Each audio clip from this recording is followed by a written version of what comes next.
You're going to have to return back to the 9 anyway. One day you will return back to the source. From Allah, the breath of life, right? You'll return back. So from that 1, which is the first step, remember I tell you, 0 isn't the first step. That's just your square.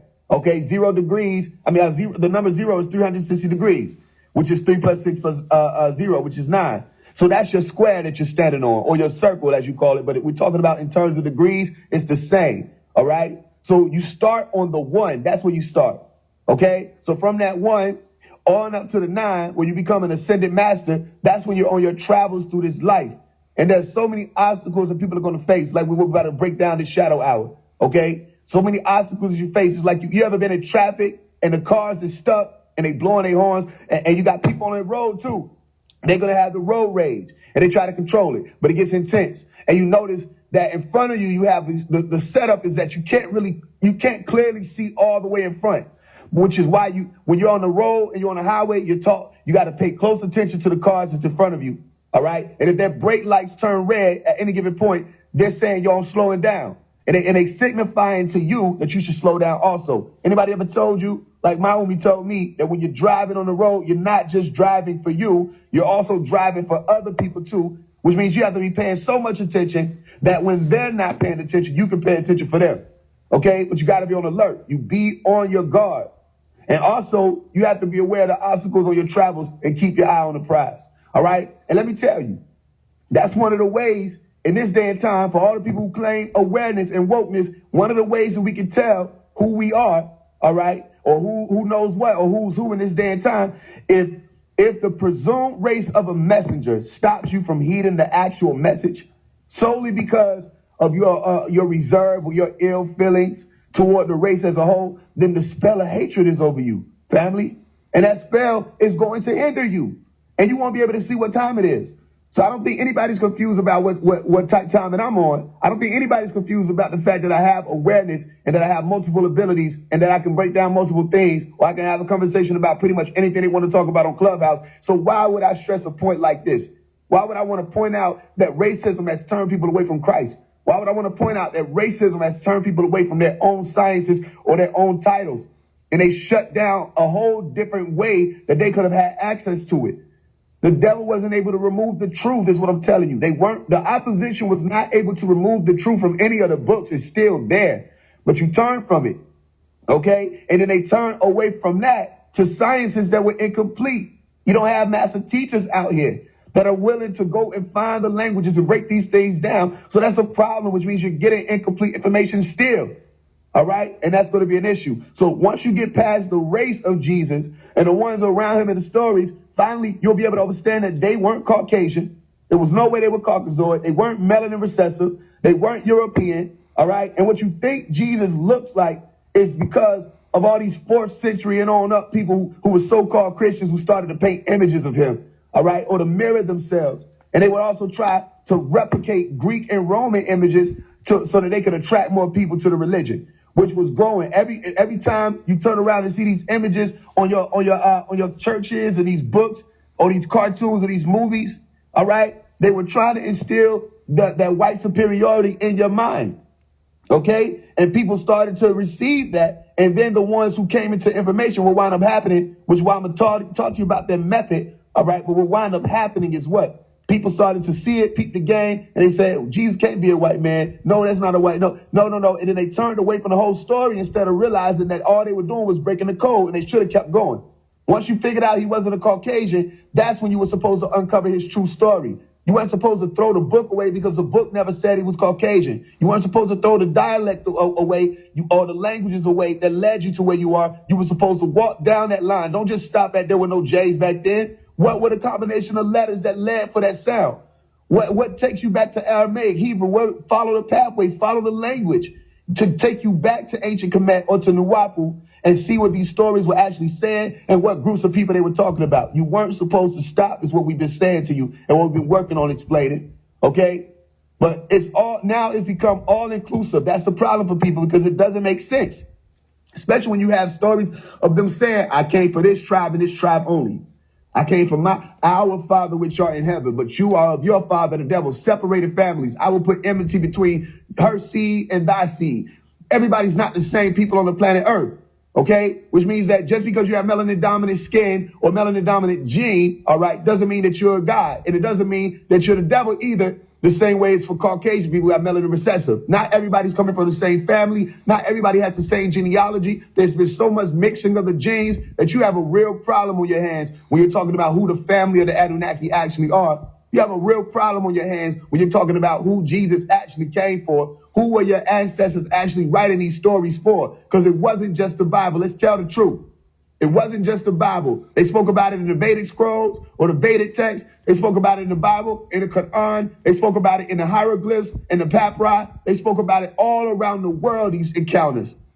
So why people still focus on this one little story, all right, about one person versus looking at the whole grand scheme of everybody has said the same thing, that they're trying to warn you. And they've been coming here, we've been coming here over and over, generation by generation, warning people that this realm will be destroyed. They will destroy this world if we don't rectify, okay, or get back in order what we're supposed to have in order. That's what everybody was telling. So what's the problem? What did Jesus say that was out of line? What did he teach that was out of line? If you find people who have faith in Jesus, you should be strengthening their faith. You should be telling them to follow more or walk with him more. You shouldn't be trying to lead them away from him, okay, especially if he was leading them to the heavens. But the problem is that these deceivers are coming out and saying things like heaven is only in the mind. The deceivers are coming out and saying things like, you know, oh no, it's only a metaphor. No, that's not what your ancestors said. Your ancestors are not attributes either. That's another problem of deception. So then when you find these people, you're not helping them out of the spell of spookism. You're actually adding more onto it. And we have to rectify that too, okay? And that's why I say be cautious, especially in this day and time. So genealogy, okay, after a while, after they started rolling out these images and it started becoming implanted in people's mind, it was implanted in your grandmother's mind, your grandfather's mind. It passed down to your parents. And now, even if you found yourself in spirituality or away from the conversation of Christianity, when people say the name Jesus, there's still a Caucasian man that pops up into people's mind. All right, which means they remove the genealogy issue. Okay, they remove the importance. It will become less and less important of a factor when dealing with salvation. And the whole world would think that they could be quote unquote saved by this Caucasoid. Okay, and that's what happened. And that's where a lot of the issue at hand lies. I understand that part. That's understandable. Okay, because the images they have and the rhetoric that's being spewed by Paul's messengers or Saul's messengers, that's not even contextually true. Okay, so the Hebrew Israelites, they got some information as well. You may not like or agree with everything they say, but they still have some information. And if everybody would come together for once, if the NOI, the Hebrew Israelites, all these other groups of people would come together and put their information together, then they would have the whole picture. But that's why the deceiver separated all of you. They put you, each and every one of you, in your own fashions. They put you, each and every one of you, in your own facets. Instead of you being multi-faced or multi-faceted to be able to explain it in every direction, that it'll come all to the center. Because he was not a Caucasoid, we should understand that, which means his family wasn't a Caucasoid. You're not just talking about one person, which means the extraterrestrials who came to get him were not Caucasoid because his family above this earth was not Caucasoid. So what does that mean? It's telling you that extraterrestrial people exist outside of the planet Earth who are melanin dominant. And it ties you right back around to your ancient Egyptian stories where they were saying the same thing. So how did it become now that it's just attributes, or now it's just these are metaphors? But then your government is trying to put out the same type of information about the UFOs, the disclosure projects and all of this, right? And you got all these different races of beings accounted for. Everybody's talking about all these other races of extraterrestrials, but never want to talk about the melanin dominant ones. Okay, as if melanin dominance is an anomaly of a happening genetically in the universe. And that's not the truth. It's the other way around. You understand that? He said it for you, though. Our Father, which art up there in heaven. I go back to my Father. I'm an extraterrestrial is what he was saying. I am not from your planet Earth. Okay? And then you go and tell me about the Anunnaki. Then you go tell me about all these other stories as if they're real and they exist. But then I'm telling you that Jesus' story was also real. And that they have manipulated you to think that it didn't happen. They manipulated you to think that his family doesn't exist. And then you lost the genealogy. You don't know our voice when you hear it. You don't know our voice. And you should be able to hear it. My sheep know my voice.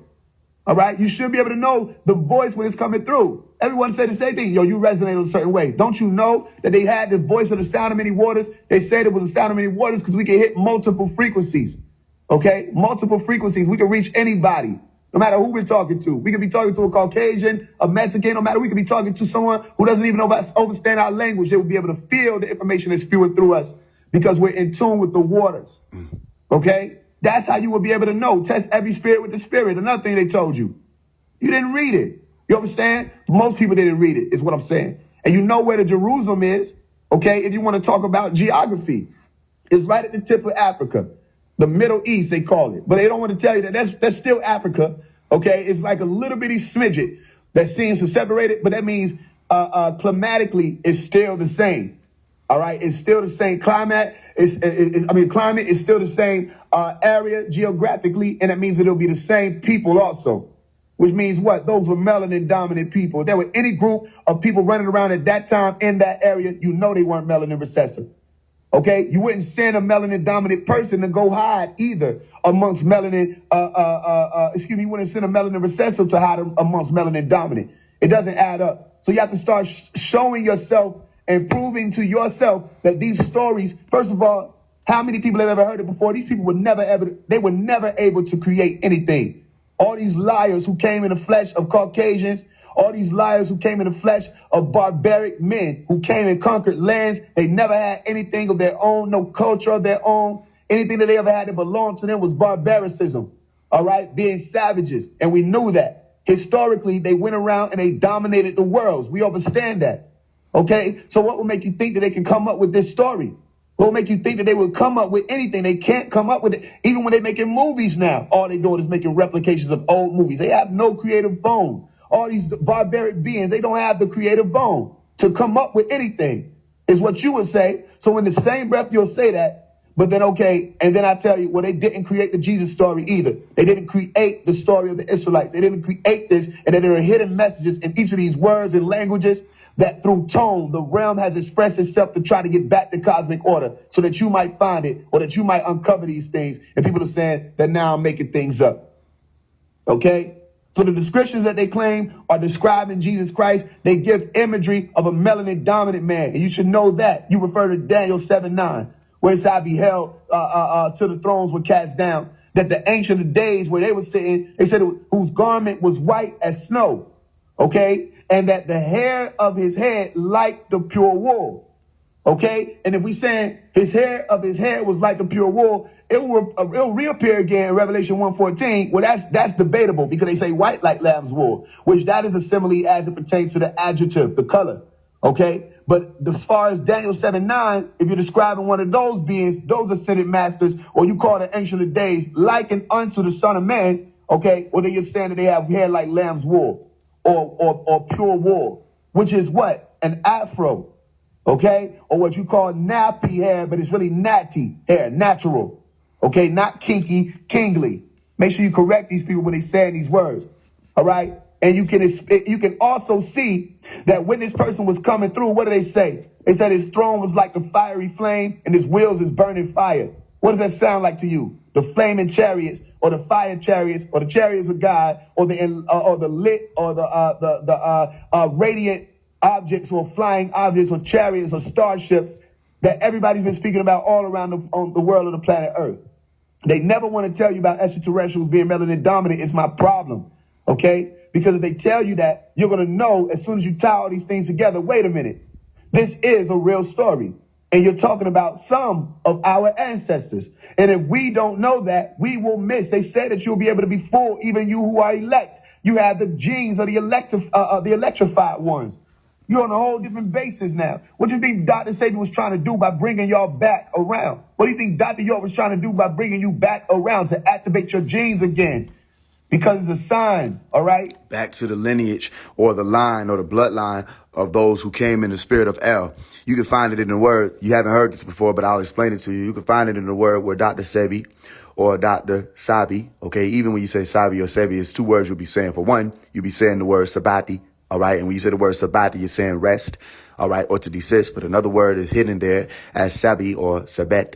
And Sabat is to say a star, okay? Which is to say what? Dr. Sabet or Dr. Sebi or Sabi, okay, was one of the ones who came in as the star beings. And you were clearly able to see that because he rose up as a star. If he's not a star, how do you know who he is? Exactly. A celebrated entity, a celebrity himself, or a celestial being. And he brought the sciences that were helping to do what Michael, who had to fight against the jackal, listen, who was the devil or these demons, Michael Jackson, came through and said, heal the world. He also said, listen, they don't care about us. You know what I mean? And even though people think it to be only about race, listen to what I'm about to explain to you. Michael was one of the ones who ascended in frequency. He went from black to white. Are you with me? He ascended.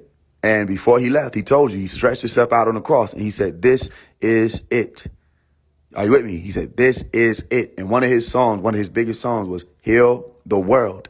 He was telling you, heal the world. And Dr. Sebi came out and was explaining the same thing, how to get out of hell. Well, you may not say hell because you may not be looking at it from all of the points or vantage points that you will be able to look at if you would just open your eyes beyond what you were just taught alone.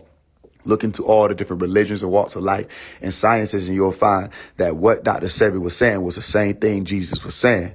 What Dr. Sebi was teaching is the same thing Jesus was teaching about coming up out of Hades or hell. You go Greek, you go Duat, you can go the underworld, you can go wherever you want to go. You can go Naraka, you can go Jahannam, wherever you want to go. There's somewhere always in any type of direction when it comes to religion, or it comes to these sciences that speaks about a lower world. You can go to the demiurge, wherever you want to go. There's always a lower world outside of you, which means there's a lower world inside of you. And when you're in that world of flame, okay, you are inflamed. And Dr. Sebi was teaching people how to come out of hell or out of those flames, come up out of horror, or come up out of, how many people just got the rehab book? I explained it to you, horror, as in horror. Okay, horror as in what? When you're dealing with horror movies, they say scary movies, the realm where your atmosphere is the highest you're going to reach. I mean, at most, you have fear, which means the highest height that people can reach is still in the realm of the darkness, or what's called the unknown. At most, fear. And that is the sphere that they trap you in. And the sphere is literally used to trap people, as well as the Merkaba. There's another reason why people don't understand when we saying using a Merkaba or a 6-pointed star to trap the devil. What we're talking about is what happens when that Merkaba spins. It turns into a sphere. Are you with me? Which I'll show you that in a while when we get around to watching The Man Who Fell to Earth, and I explain to you all the sciences that they put in there. Dr. Sebi was explaining to people through the science of chemical affinity, which is something else that he was breaking down, which is really an actual term that you really can look up in physics, and you'll find more about it. And in chemistry, you'll find more about it. But the chemical affinity as well as the alkalinity. And when you say the word alkaline, you're saying what? El, ki, ka, right? And the line. So the lineage or the spirit of, are you with me? El. So what is it really saying? The lineage or the spirit of God. And all of you who would have been alkalining, all right, or alkalinizing yourself, or going further and further away from the depths of hell into the light, which you become lighter. Literally, anybody who took on the vegan route, you became what? Lighter, literally. All right. It wasn't supposed to be that. And this is the same thing that happens with a lot of people. What happened with even the Ansars and the Wapians and the spiritual people, it seems like as soon as people get some information, what you do is you separate yourself from the people. You put yourself up on the pedestal, but you forget that somebody came and grabbed you, which is why in the song Survive, I said, what? You forgot somebody came, y'all was asleep and somebody came and grabbed y'all. A lot of you were meat eaters, pork eaters, gluttons and greedy people, or whatever. You was Christians. You was paying the tithes. You was up in the church, jumping up and down, catching the Holy Ghost, and doing all the other stuff that the people that live in a facade world were doing. Somebody came, grabbed you, and then after you got grabbed, you walked off by yourself and said, well, I can do this now for me. But you forgot that the same way somebody came and grabbed you, you were supposed to come and grab them. Which is the same science when it comes to even a sacrifice or laying down your life for someone, all right, or putting your life on the what? What is the key word? They put it to say the line, all right? When you put your life on the line for someone, people, even in the Christian community, you have to remind them that when Jesus put his life on the line, quote unquote, according to the story, all right, before that took place, there was another person that put their life on the line for Jesus. And that was a man by the name of John, listen, the Baptist, okay, who was using the water to do what? clean people. And then what happens after you go through the liquid? Okay, when you go from out of the solid or you're heavy, and the water is used to clean off all of them impurities. Okay, in a river Jordan, they would go and cleanse people, dip them in the water. All right. After that was to take place when the one who came in the spirit, who was waxed wise, all right, and covered in the spirit or clothed in the spirit, who was called Christ, Jesus, which is just another word to say Christos, which I always say Christos or Christ. You're saying anointed. Okay. So what do we use with anointings? We say oil. You still use oil to this day. All right. If you got an altar in your house as a spiritual person, you're still using the same word that the Christian people have used. They say, come to the altar. All right. And the whole point of the altar is to what? Experience a what? An alteration. And when you have an alteration, there's a change that takes place. Are you with me? So when people go into that water, they're coming out a brand new being. That's what the concept was supposed to be about. And then after you go from that solid state to the liquid state, there was somebody else who was supposed to be what? Baptizing people in the what? The knowledge or the spirit, the ruh.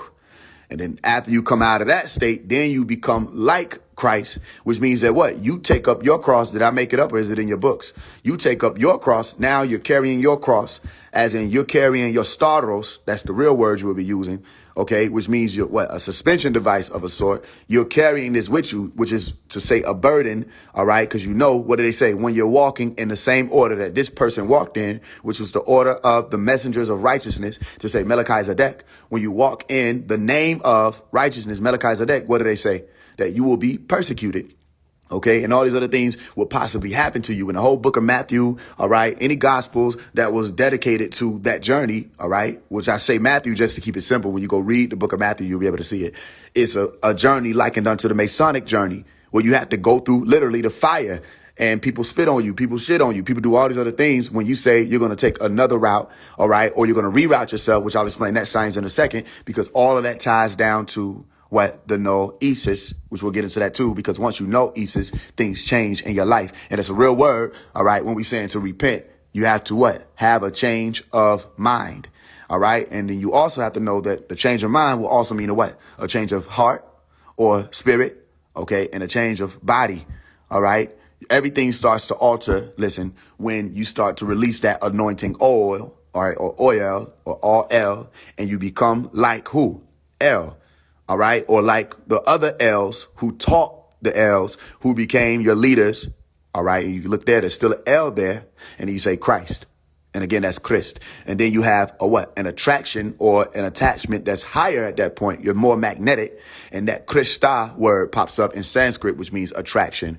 All right. Where you have something that you can connect to divine wise. So what alkalinity was all about is the same thing repentance was all about. It's the same thing salvation was all about. It's the same thing nirvana was all about, or the pathway there of the dharma that you could take, or thou, to say the way that you could take to get to the top. All right. Or the narrow point that you would go and take and assume the position of, to say that now I'm an enlightened being, or I became what? Elite, or one of the L-ites myself. And now as an L-ite or elite, well, who am I walking in the order of? L.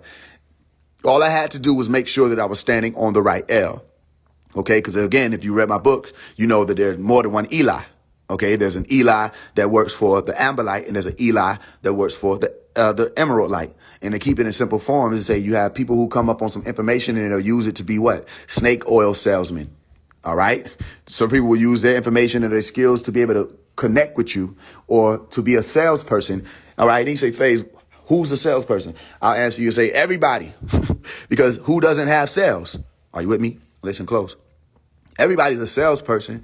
It's just that the person who becomes what's called a salesperson has mastered how to connect with your sales. All right. When you say, damn, if somebody's a real good salesperson, which let me tell you who one of the best snake oil salesmen people are.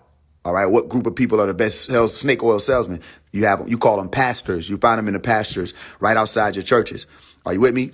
They're pastors or reverends, okay, where they're asking for your reverence to come and preach to you, not to teach to you, but to preach to you and rev you up and get you to make a sound. All right. But that means that the vehicle is idling. And if a car revs, or your body is only revving and is not literally creating the true sound of motion. All right. Not just the sound of revving up, and it's not in action where you go, what? Connected to the motion, where you say, what? You're not just potential. OK, you're not just dealing with the idea of you being potent. You actually are kinetic. And when you kinetic, are you with me? Then you're connected and you're in motion for real. No, the pastor doesn't want you to to go beyond revving. All right. Which means what? They keep you in the idle mind. And with a vehicle, which is what your car is, are we not cars? Are we not inside of a car? I'll say it like that. Do we not have the carnal or the flesh? Yes, we do. Okay. So when our car is only revving and we're idle, who gets to work there? The amber light beings. And what you say, even in the biblical scripture, what did they tell you? They said what? The idle mind, are you with me, is the workshop of Shaitan, which is the amber light L. Meaning when you idle out, okay, there are certain aspects of the self that start saying, okay, we're in our primitive essence right now. Okay, let's just resort to this or resort to that or the other that will fuel our primitive essence. When you were choosing to do more, or go beyond or above and beyond is what you would say. How many people remember when I was in school or in hell, Shoal, all right, going through school, they always called me a overachiever. You understand? Is you go above and beyond and you get awards for going above and beyond what the average person would do. You understand? So your ability to do that was your ability to listen to what you would say is the higher version of yourself, or to tap into the prefrontal cortex, okay, or the frontal lobe, or just the decision-making version of yourself, which all of you have that active at some point in time. It's just that they want to make it be, and who I mean by they, the people who benefit from your being idle, they wanted to make it be that you don't lean on that side of yourself. So the best snake oil salesmen, the ones who can access your sales the best, are the ones who are really good or charismatic orators. All right. Why would I say that? Because aura, all right, is to deal with light. And an orator is somebody who can literally use light to reach you. Okay. And you say, well, aura, doesn't that just mean voice, or doesn't it mean you're speaking? Exactly. What it means that you're speaking is that you have to look at something else. When we're speaking light. Okay. Light can either be the amber light or light can be the emerald light. So if I'm speaking and giving you light, I'm giving you information, and you can take this and run with it, or you can take it and be trapped with it, or it's a lot of different things you could do with it, but you can only do with it what it can be done with it. So if I've given you something that doesn't even work, okay, what winds up happening? What you'll do is you'll go out and spew that same thing to another person, and they'll take it, and another person, and they'll take it. And you got a realm full of believers, all right, who only believe in the Spirit of God, who only believe that there's a man named Jesus or some being named Jesus or Mary and Magdalene and all these other people. And they only believe in it, but they don't understand the sciences that came behind it. For one, you can't know who these people are right now. You don't have the ability to. You weren't there. You weren't born in that time period, okay? Nobody's stepping forth from the Stargate to show you. So all you're left with is what? The light that they brought. So anybody who realizes that says that if there's light, then that means that every bit of your essence is going to receive that light if it is being received in some way, shape, form, or fashion, which we get into in the book Rehab, where I talk about the way that you can ward or protect yourself from certain invasions or in what you call intrusive thoughts and things of the such, is to develop something called the psychic defense. So what's my point of pointing toward the reverends, or the ones who want you to have reverence for them? If they're speaking in such a way where they use this, you know what I'm saying, the modulation in tone, and they got the pianos with them or whatever, when they selling you something, you'll say, oh, I just got what? I just got chills, or I had goosebumps. All right. Meaning your cells literally start to form and respond based off of the information that's coming in. I mean, anybody ever got chills just from something that somebody said? Okay. Then that means that something that they're saying is literally transforming you. All right. You may not understand that, but if you really look into the science of it, everything that is responding at that point is shifting around and changing. Like what's the character from X-Men? Mystique. You're transforming or becoming transfigured just because of the word, or just from the word. You got to be really cautious about that. Not afraid of it, but cautious about it, because if somebody's saying something that's giving you chills, you need to really pay attention, because you're being transformed by what they're saying. So imagine how many times somebody done said some bullshit and you got chills, and you really were being transformed by the bullshit just because you perceived it to be the true light. And a lot of people don't understand that the brain is wired to take in and to perceive and to observe. Okay, that's what it's wired to do.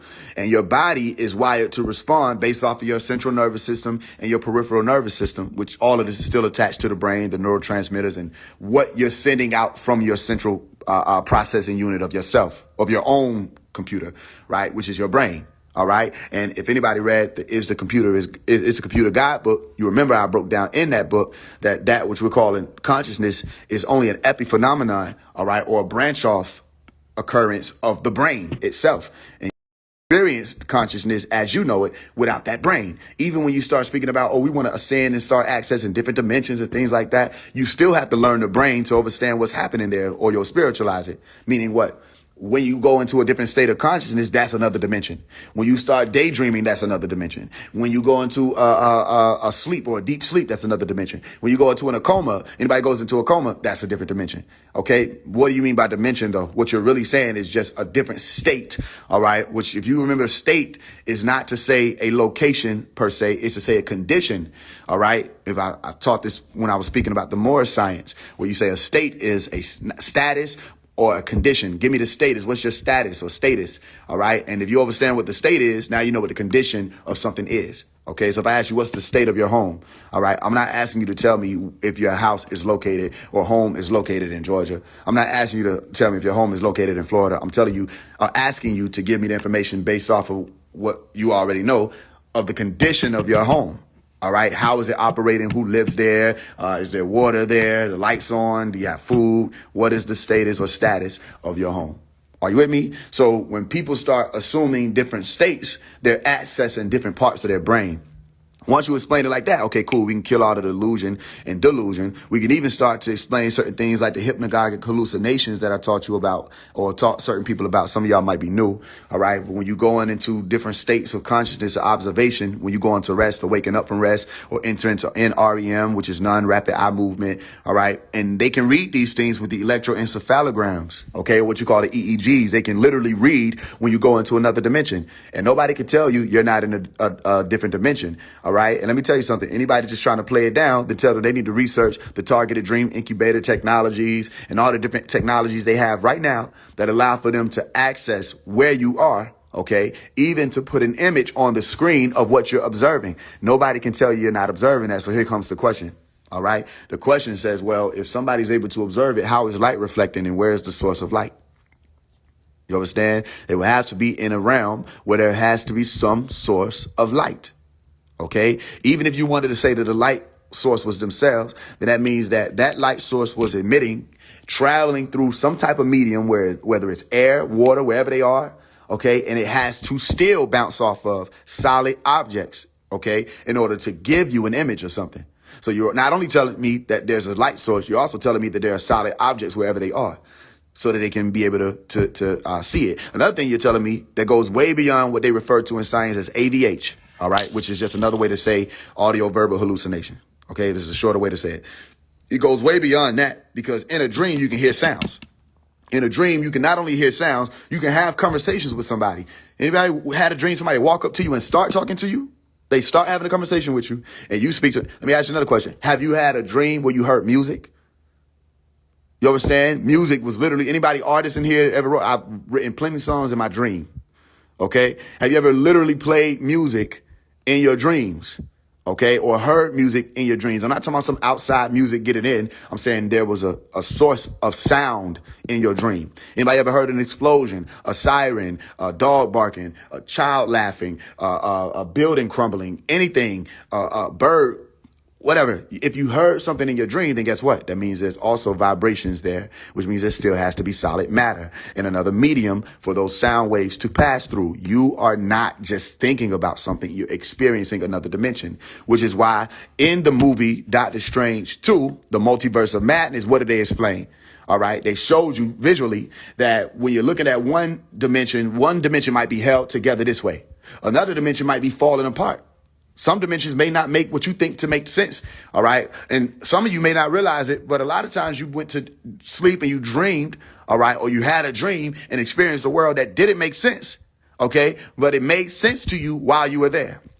And then when you exited that reality and came back here and had another world to compare, and you remembered that world, you said, wait a minute, why was there an orange elephant? We don't have orange elephants. That doesn't make sense. You have to understand this. Yes, it does. All right. I'm not trying to confuse you. It made it to your senses, but it only made it to your senses when you were operating in that state of observation, or what is called state of consciousness.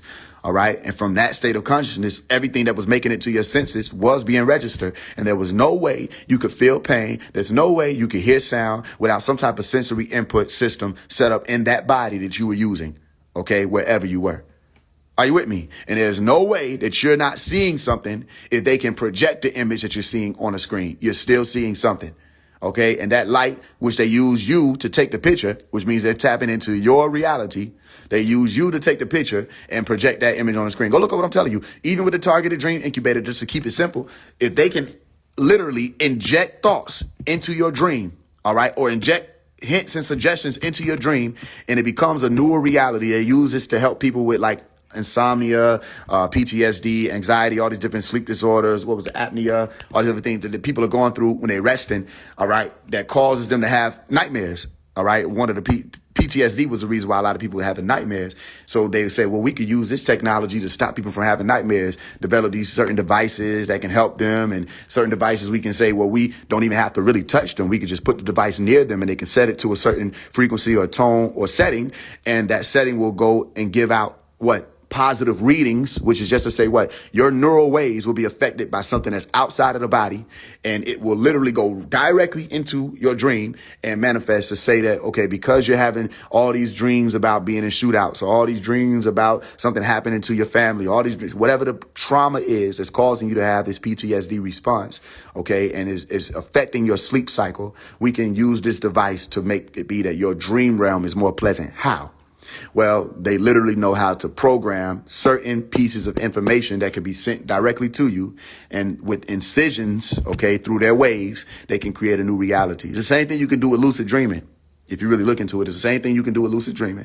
It's just that they're doing it with technology. With lucid dreaming, you can stop a nightmare and say, I don't like this. I don't like how this person looking at me. I'd rather not be shot at right now. I don't want to be falling from this building. And you will shift the whole thing around and be somewhere playing tag or some shit. I don't know. With lucid dreaming, you take control over your observation or your perception over what is being observed, which means what?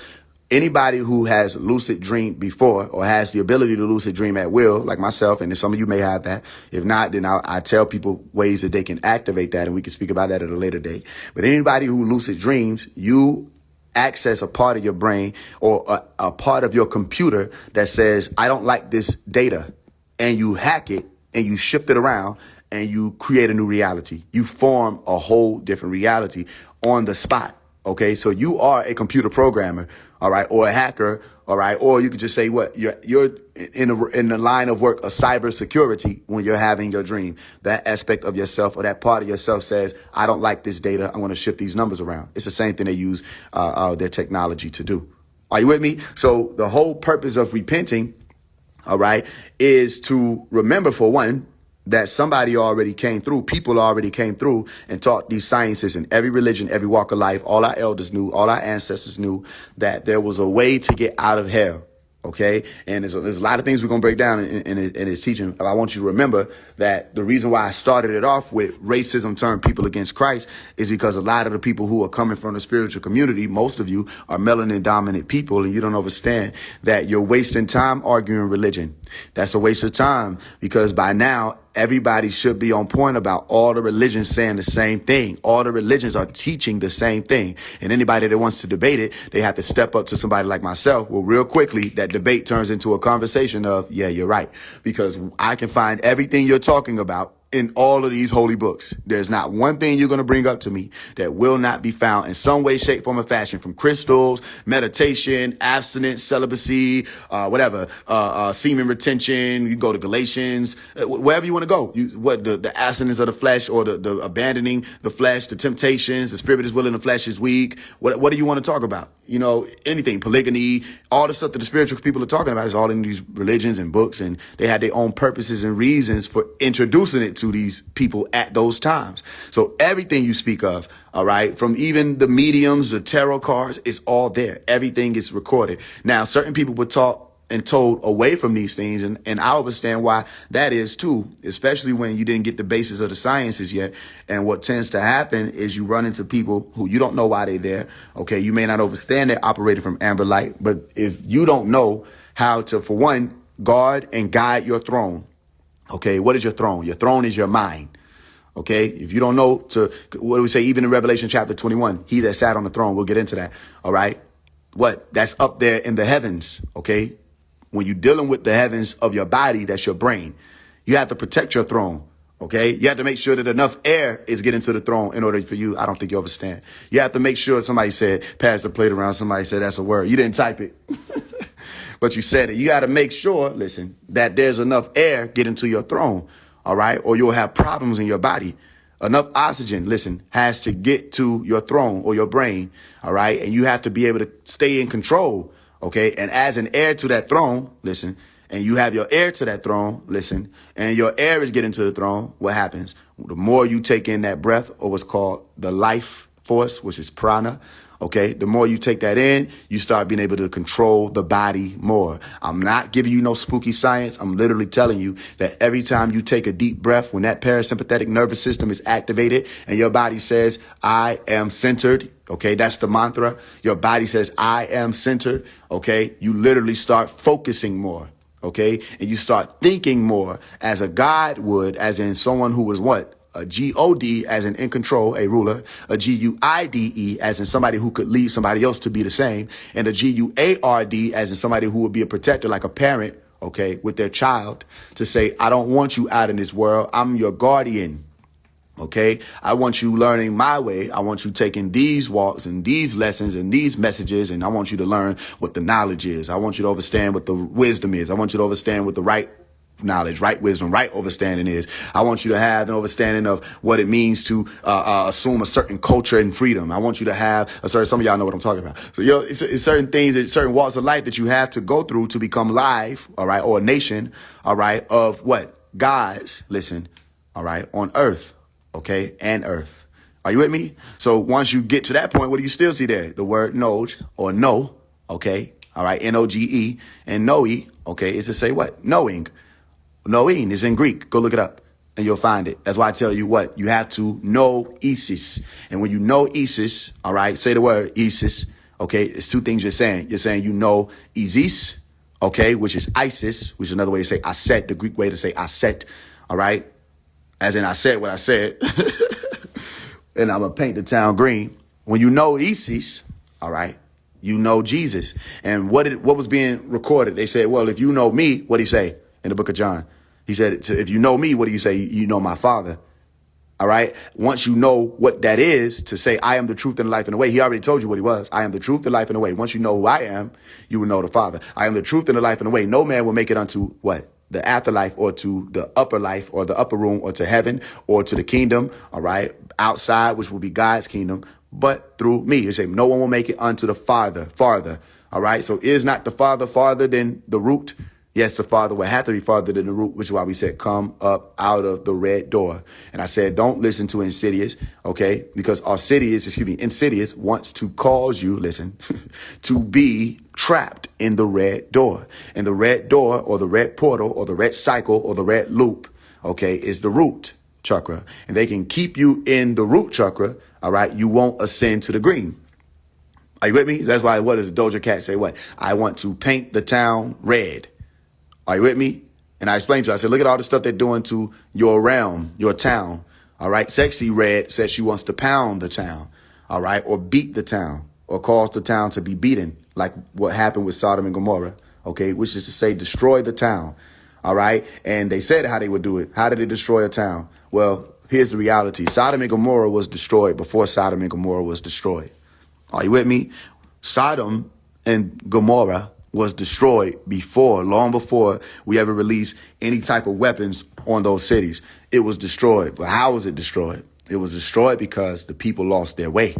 What would have been left? Once all that's there is iniquity, once all that's there is lawlessness, once all that's there is people that have rejected, okay, the way of the divine, or the Tao, or whatever you want to call it, then they will surely be destroyed anyway. They did them people a favor, because what happens now? Okay, well, we can go ahead and expedite this process. You may not understand it because you think your life to be precious and you think your life to be your own, but you don't understand. You've been here multiple times as the energy that you are now.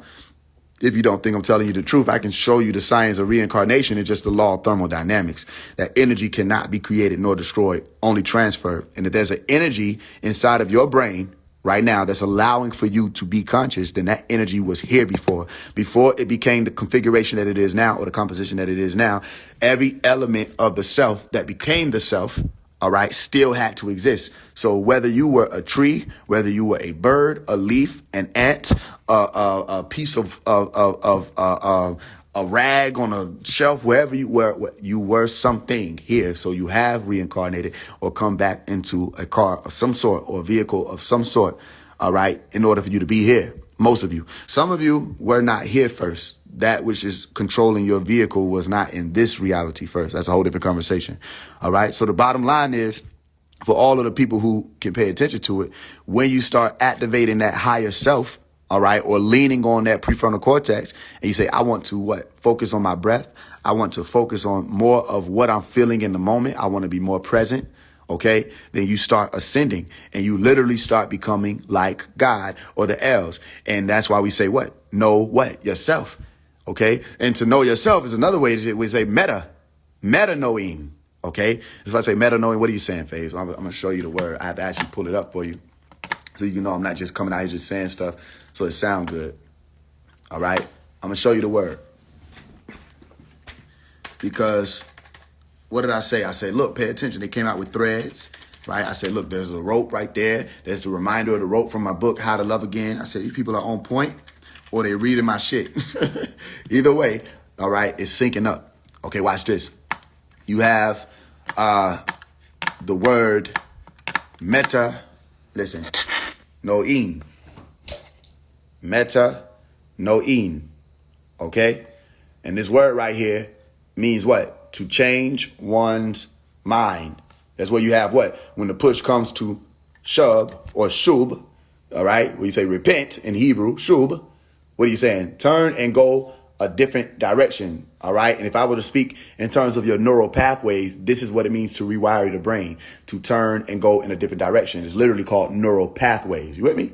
All right, so you have to renew all pathways. Listen, so in Greek, this term was rendered Meta. Watch, noin. All right, noin. And what does it say? Well, if you look at this word noin, what does it sound like phonetically? Knowing. Somebody heard it. All right. There's a movie they came out with called Knowing. And what would this mean? Let me blow your mind real quickly because you think I'm playing. But it's not a game. All right. If I were to ask you, what does knowing mean? All right, they got this in Japanese, knowing to your other self. What does knowing mean? It means what? The word knowing means to shake or to tremble in Coptic, while in Greek, knowing means to perceive, to observe, or to think. Other translations will bring you to know. All right, what we get into, all you got to say, turn it to knowing to noetic.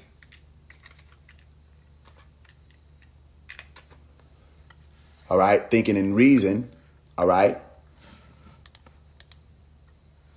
of relating to or based on intel or intellect. So all of this ties to the knowing. What is noetic knowledge? The term noetic comes from the Greek word noesis. All right, noetikos. That means inner wisdom. All right, direct. What? Is he making it up or is it right there for you? Knowing. All right. So if we say, what is it? States of knowledge. Knowing. I had to show y'all wonder why sometimes I have to keep going until I find it. I want you to see that I'm not just making this stuff up, that all of this has to connect. And it's for a reason that they give me these breakdowns. Give me a second. I got to plug this charger back up. It's for a reason these breakdowns come to me. If it wasn't for no reason, it wouldn't happen. All right. Because everything happens for a reason. You better what? You better know it. Listen. So the Knowing movie is speaking in terms of people who had to change their mind. How do you know that? Well, the little boy who was called Caleb, all right, which I'll show you what Caleb is, okay, in the book of Deuteronomy in the Bible, okay? This being or person called Caleb, all right, he said what? I decided to become a vegetarian. In a movie, he said, I decided to become a vegetarian, all right? He said, I can't consume that stuff. Right? He started to what? Change his mind. He decoded or decided. All right. Listen, to become a vegetarian or what you're saying to be vegan. I know it's different. Please do not argue the technicalities. All right. He decided to become a star or a vegan. Why am I saying star and vegan? Because remember Sabi. All right. He became lighter. He said, I decided not to consume that stuff. Are you with me? And what did his dad say? He said, when are we going to tell the person who's buying the groceries? He said, I just told you now, Dad. Keep in mind, the name of this movie is called what? Knowing. All right. Throughout the whole movie, all right, there are signs about the sun.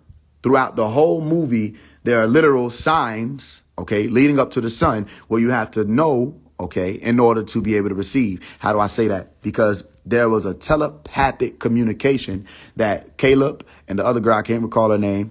I don't remember her name.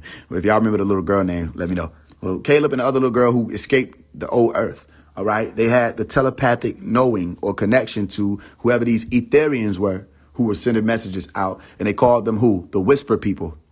Are you with me? These were the whisper people.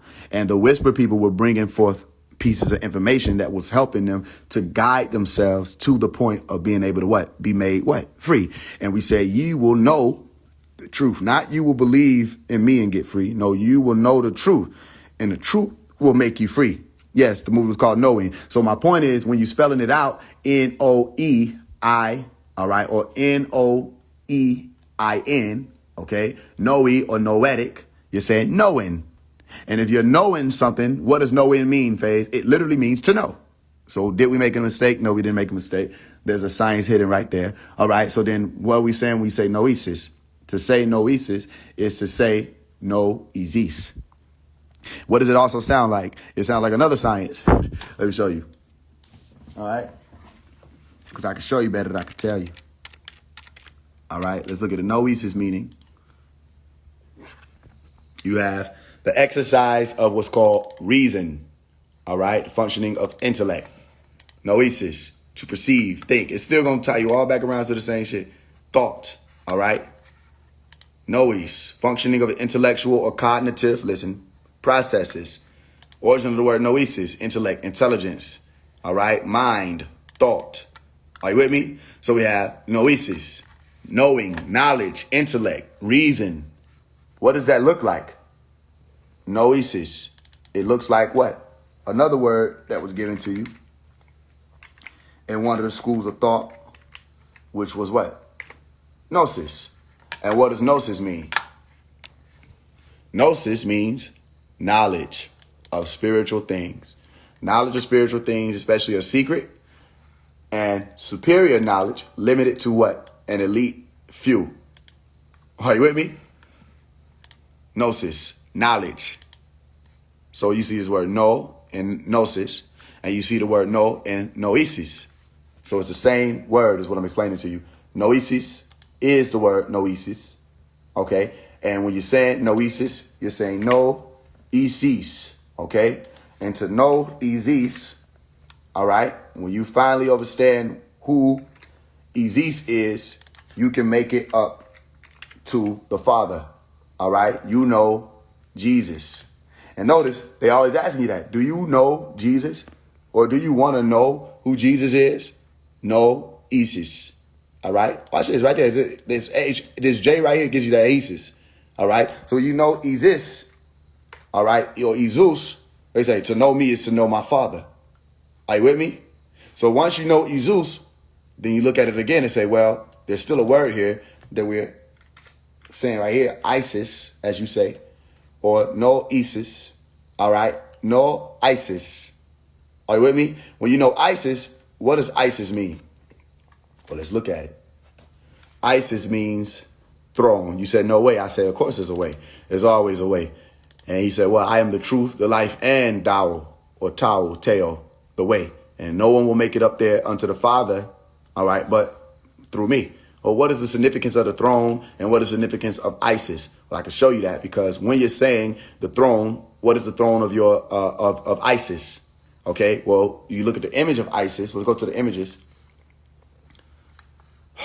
I cannot stand these people. I cannot stand these people. I cannot stand these people. This right here is the throne, all right, on top of Oset's head, all right, the throne, okay? If you don't believe me, that's fine. Go look it up. This is a throne, all right? She has a throne on her crown, all right? And that throne emits a light. Do you understand what I'm explaining to you? So this throne is if you were to ask, is it on the earth of Isis or in the heavens of Isis? You would say what? The throne is in the heavens.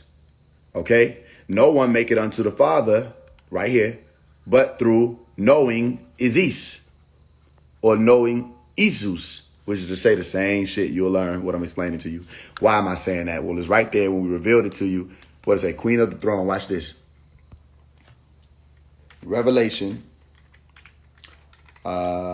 chapter 21, verse 5. Okay, watch this.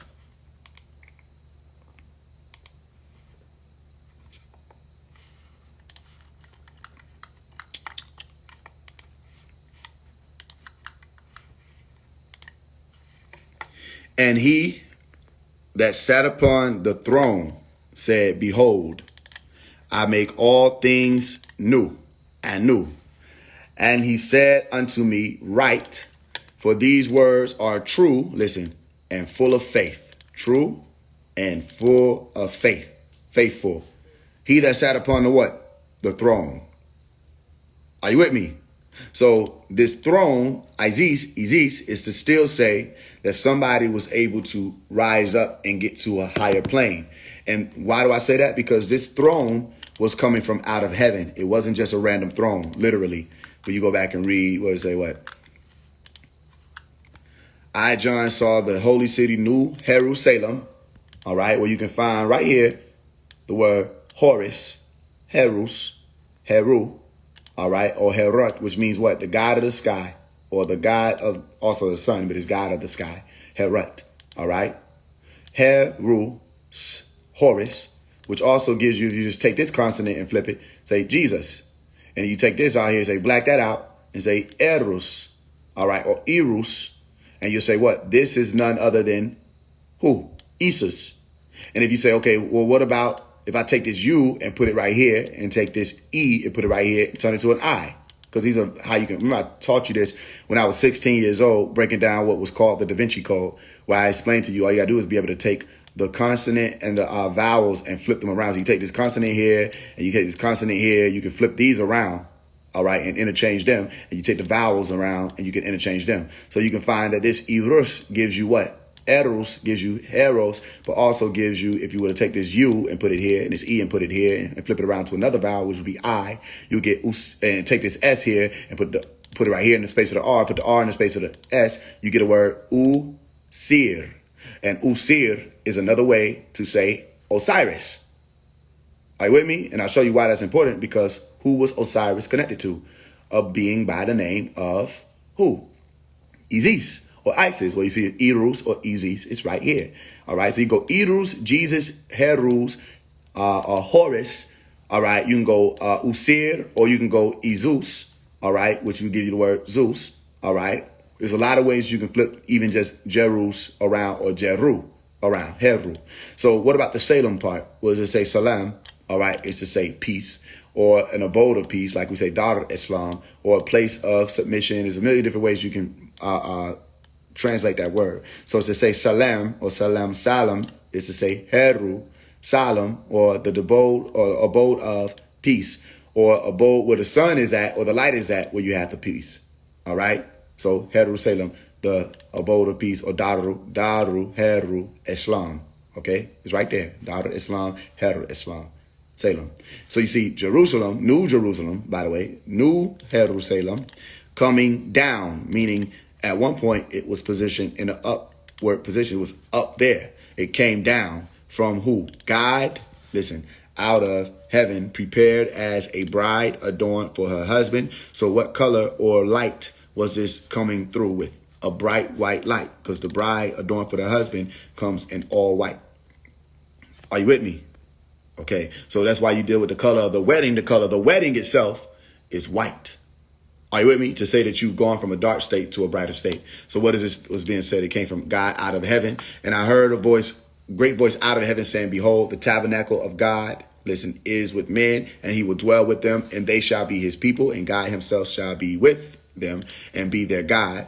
And God shall wipe away all tears from their eyes, and there shall be no more death, neither sorrow nor crying, neither shall there be any more pain, for the former things are what? Passed away. This is speaking about a certain specific point in time where there's a world that will go through it, okay, and you will go through it individually. This is where you get into the conversation of the first and the second death. People say, what is the first and the second death? Well, the first and the second death is to say that all of us have to make some type of transformation. They give you this in the book of Corinthians. All of you have to make some type of transformation or be changed or altered. But some of you may not see death. Are you with me? So that's a whole different conversation, but they show you in the movie knowing that when they got to that meeting point, they were taken up and they didn't suffer death. Are you with me? But everyone who was left suffered the death of the judgment of the Son. Are you with me? That came through and purged everybody in the lake of fire. Are you with me? So not only did they die once, there was also being shown or portrayed there what is called the second death. So everybody is said to have to make a transition. So everybody's transition, all your ancestors, all the people are said to have been already transitioned, correct? Okay, so then that transition takes place naturally. That's the first death. To avoid the second death is to not be too heavy when you cross over that threshold of what you call in death. And that's what we explained to you in the realm of duat, or the science of the weighing of the heart ceremony, where a lot of things that you're doing in this reality are being recorded, whether you know it or not. And what we mean by recorded is the only reason why certain people feel guilty is because they're allowing themselves to be weighed down by things that they've done, or the sins that they committed, or basically the transgressions, okay? And one way to deal with that depression of that transgression is to look at the fact that, for one, it was a part of your nature to be able to do so, okay? You had to deal with that.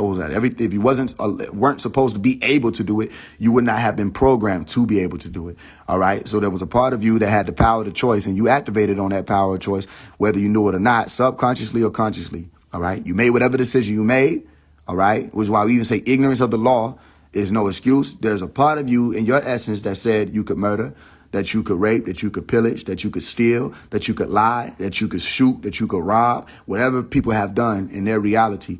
And that's why they do their best to show you, look, there are deadly sins. Why are we saying deadly? Because, for one, you will perish at one point in time, or pass. You don't have to say perish.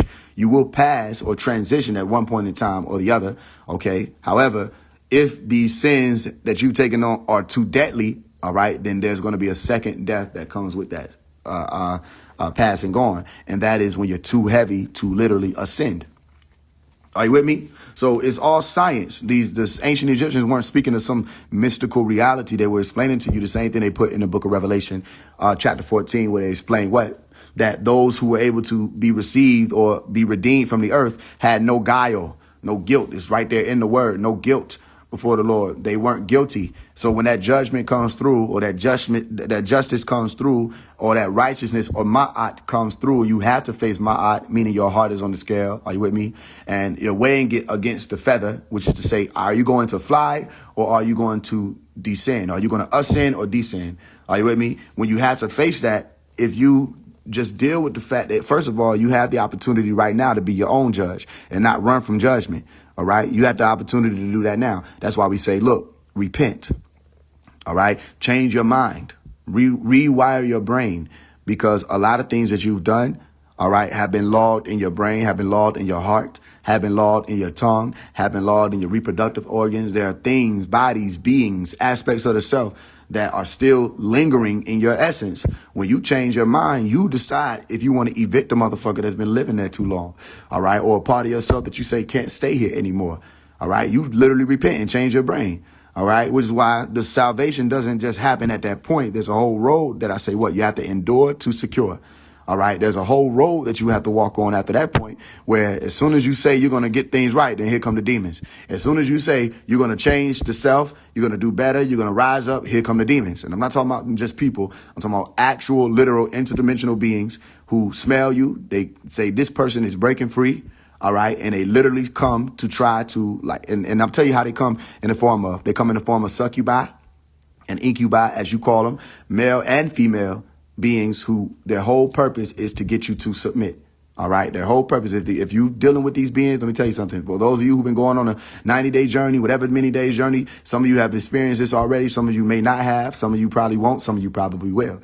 That these beings can sense that energy that's being transmuted. OK, and there's a whole process. A lot of people think the transmutation takes place in one day. It doesn't. It can. All right. But most of the time it doesn't. Okay, so transmutation, where people say, well, you got to be careful with the semen retention because you're going to feel this in the womb, the lower area or the growing area. I was like, yeah, that's reality because I experienced it. Let me tell you something. You have to let it ride out because that's your body saying, okay, that which would have been released has to be reabsorbed.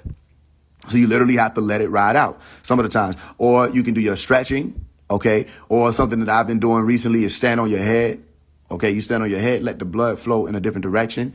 All right, you take deep breaths. A lot of things you can do, but sometimes there's no easy way out of it, okay? Because you're literally coming out of hell. You think these devils are just going to let you pass through without trying to grab you, all right? Because you are one of their sources that feeds them. So as you coming up out of hell, there may be demons that try to grab you. And like I said in the book Rehab, which we may go over, I said what? They're going to scream from the depths of your consciousness. And I mean that, okay? They're going to say, come back. They're going to say, who do you think you are? All right? And then they're going to manifest in other people. Okay, other comments, other family members, other people around you say, what are you doing? That doesn't make any sense. No, there's no scientific evidence for that. And I'm telling you, close your ears to them. All right, because they don't even know what it's about. Like I said, it don't have anything to do with just no ejaculation. It's everything about what? Repenting, the brain.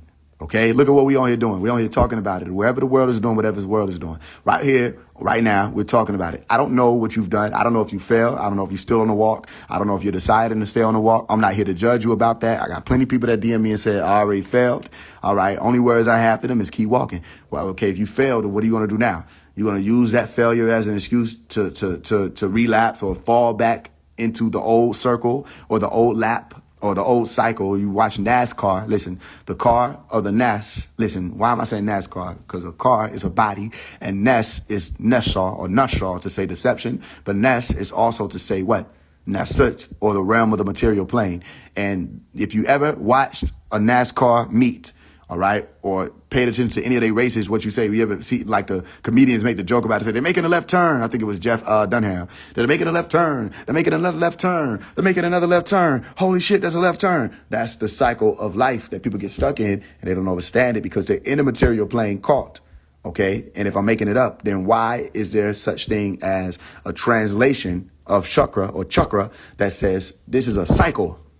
Some people get stuck in the root cycle and they reincarnate in the root or they reincarnate in the sacral. So if you're feeling that in your gut, if you're feeling it or even around the growing area where there's this bulge, okay, feel it then, because other than that, you would have ignored it. All right. Somebody lives there and you need to evict them. Okay. And that somebody, you may not, depending on what degree you're on, somebody might need to hear the word demon. Somebody might need to hear the word, oh, this is our lower self. I don't give a fuck what you need to hear. There's another being that lives, all right, in that area that's thriving from that energetic source at that point. And you have the decision whether or not you're going to evict them or listen to them, because they're going to say, nigga, where's the food? And you're either going to feed them or you're going to say, no, I don't even want you here anymore. And you're going to starve them. Same thing with parasites. Listen, if you don't know the medicine to take to get rid of parasites in your body, fast. Because one thing about it, everything has to eat. These parasites have to eat. All right. These astral parasites have to eat. All these, you have to eat bacteria, all these things. If you're trying to get rid of something, all right, that's feeding on you, using you as a host, okay, then fast. Move faster. And what happens is you'll realize the reason why, again, we warn people away from certain sins as opposed to virtues. Okay. Where you say gluttons, all right, deal with a lot of parasites. They have a lot of parasites that live in their body. And a lot of times they're feeding multiple beings at one time and don't understand why they keep getting hungry. You just ate, but you're hungry again. You're eating more and more and more and more. You're not just feeding yourself. There are certain parasites that literally live. Why do I like going back to the science? Is because everything I teach can be scientifically traced. I've studied it scientifically. And what these parasites literally do is some of them are able to connect directly to your brain. Okay. And others, because of their position in your intestines. Okay. Because if you don't know this, there's a coherence. All right. And a connection with the brain and the intestine, meaning there's a language of understanding that they have with each other, with each other. And there's an actual tasseling or entanglement that takes place on the energetic plane with your brain and your stomach. So when these beings settle in the intestine, or when these beings, and what do I mean by beings? Actual physical parasites. Okay, which means that if there's an actual physical parasite in your body, which most people have parasites in their body one way or the other. Okay, there are some that benefit, some that don't, but most people have parasites in their body. Okay, so some of these parasites are ailing you and you may not understand it. If you have a parasite in your body that's a physical living being, then guess what they also have? A soul or a spirit. Okay, and some of these beings try to get your attention when you're going through the dream world. All right. So why would they do that, Faise? Let me just explain to you why. Because you think that some of the things you may not understand is you think that just because you're eating food, that the parasite is there for food. Sometimes the parasites are there because of a porn addiction, or sometimes the parasites are there because of a sex addiction, or sometimes parasites are there because of a weed addiction, or sometimes parasites. What are you talking about? There are parasites that feed off of the chemical release, all right, of dopamine. All right. So research everything I'm telling you. And they feed off of that because literally every time you have that, there's a certain chemical that's released. There's certain oils or secretions that take place in the body and they siphon it. Some of them rest right there beneath your calvary, right there at the base of the skull. You got parasites there that just wait for the release. And then if you may notice it, some people might have noticed it, that sometimes you can hear squirming in your brain. All right. You're not tripping. There's a being that is living there. Are you with me? And they actually exist to siphon from you. Are you with me? So they literally have souls. And if you have a soul, which you do, you have a spirit, whatever you want to call it, and you go into the dream plane, you go there. You go into the, sometimes you're caught in between dream worlds where you have the sleep paralysis. Okay. What you may experience is other beings that may have literally attached themselves to your field, all right, or your aura, and they live there with you.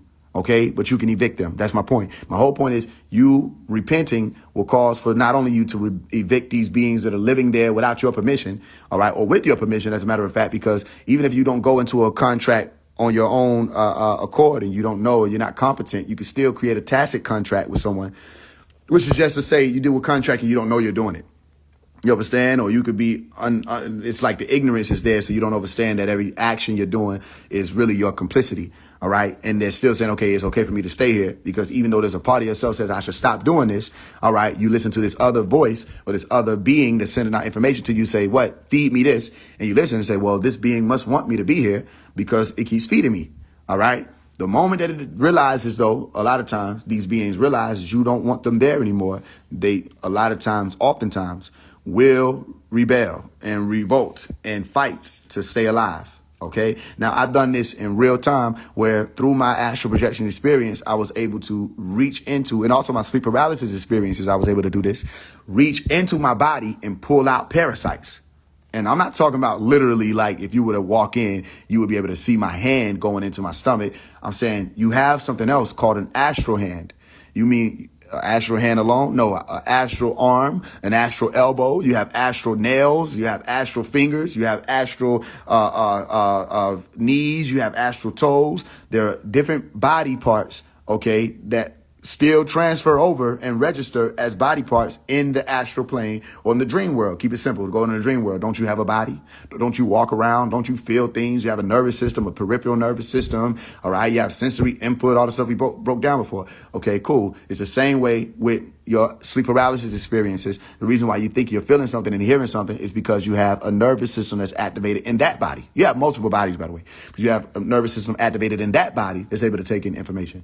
So what I was able to do was take my hand in that frequency and reach into my body and snatch out the soul of the parasite that may have been physical. And let me tell you something. Them motherfuckers will tug on for dear life. They will tug on for dear life. You understand? Sometimes they tugging on so hard, it'll feel like you're taking off a piece of yourself. I'm telling you, you're not. You're taking off an aspect of the self that you know, first of all, is not supposed to be there. Okay? And I have people explain, say, I was in this, I felt this snake-like thing moving around me. I said, you were supposed to grab it and snatch it out. You understand? It's not supposed to be there. Are you with me? And listen, if it were not able to be snatched out, if it wasn't supposed to be snatched out, you couldn't snatch it out. You understand? The same way, no matter how much these beings want to terrorize you, most of the time, I'm only saying most because there are certain beings that can, they can go beyond this rule or this law. But most of the time, them beings that plague people and possess people and taunt people and haunt people, are you with me? Because it's one and the same word, taunt and haunt. They taunt and haunt people in the sleep paralysis or the nightmare realm, okay, or the lower frequency, lower vibratory realms. They can only fuck with you when you're in that state. The moment you cross over back into the beta state, they can't even do shit with you. They can't even touch you. You understand? So my point is this: there are laws set up anyway. If those beings were allowed to fuck with you for real or cause you any real harm, they would be able to, but they're not. They're only in that dream state. Okay, which that doesn't mean that you're not supposed to be doing your best to build up the psychic defenses that I teach you about, that you're not supposed to be doing your best to abstain and stay away from the forces that will cause you to fall into their reality, just to give you that hint, because there's still a such thing as having your cord severed. All right, you could fall too deep into a reality, and a lot of that has happened to a lot of people where you say, well, they died in their sleep, and they say, what were the causes? They say natural causes. What are the natural causes? They say they just didn't wake up. Well, chances are that person got caught in a realm and was not able to get back. How do I know that that's a possibility? Because I've gotten stuck before in multiple realities. I've gotten stuck. All right. Let me tell you an example without having to go too deep into that. Some of you have gotten stuck and you didn't know you got stuck. You didn't know that that's what was happening because you woke up and you weren't awake yet. And then you woke up again and you still weren't awake. How many people awakened before, got up, moved around, you're doing the daily tasks, and then you say, wait a minute. And then you wake up again. How many times did that happen to somebody in here? I know somebody, at least one person is going through it where, so come on, somebody. Come on, somebody. I need one motherfucker in here. Come on, goddamn it. Somebody. Okay. You know what I mean? I was like, don't do me like that. Somebody done awakened before and you got up. All right. You went into the bathroom, brushed your teeth. You say, it's going to be a good day. All right. You even got to the point you put it on your clothes. You in the kitchen. You finna cook yourself something. And then you say, wait a minute. Why you say, wait a minute? Let me tell you why. Because there's a shift in the vibration. And that vibration is associated with your brain, your consciousness. And that small shift or that small glitch is what makes you what? Pay attention or become more alert. And that moment you become more alert, you literally start ascending in frequency. And when you ascend in frequency, you go from delta, all right, the different levels of delta into theta or alpha, all right, then theta, okay, into beta. So the moment you become more alert about something, you start to ascend back into beta. All right. Am I making it up? Or literally the brain waves start to slow down. OK, the essence of your observation. Listen, because that's what the brain waves are with the electroencephalograms or the EEG technology. They'll show you that. All right. Your brain waves start to slow down when you enter into delta. And delta is like the sleep state. That's the place where you're going to dream. OK, that's where your dreams start really becoming deep. Are you with me? Meaning you're in such a dream state, you will not be able to tell. Most people cannot tell that they're in a dream state unless you're a lucid dreamer, which means that you reserve the ability or maintain the ability to be consciously aware that you're in a dream state or in another reality. All right. As you pass through dimensions or states of observation. You know what I mean? So the moment somebody makes a loud noise around you, what is going to happen? Because that noise was coming from beta and your attention was brought to beta. All right. You become more alert and it speeds you up back to beta. Are you with me? Was one of the reasons why we were taught don't shake anybody out of their rest violently, because that eruption or disruption could cause them to get stuck. Are you with me?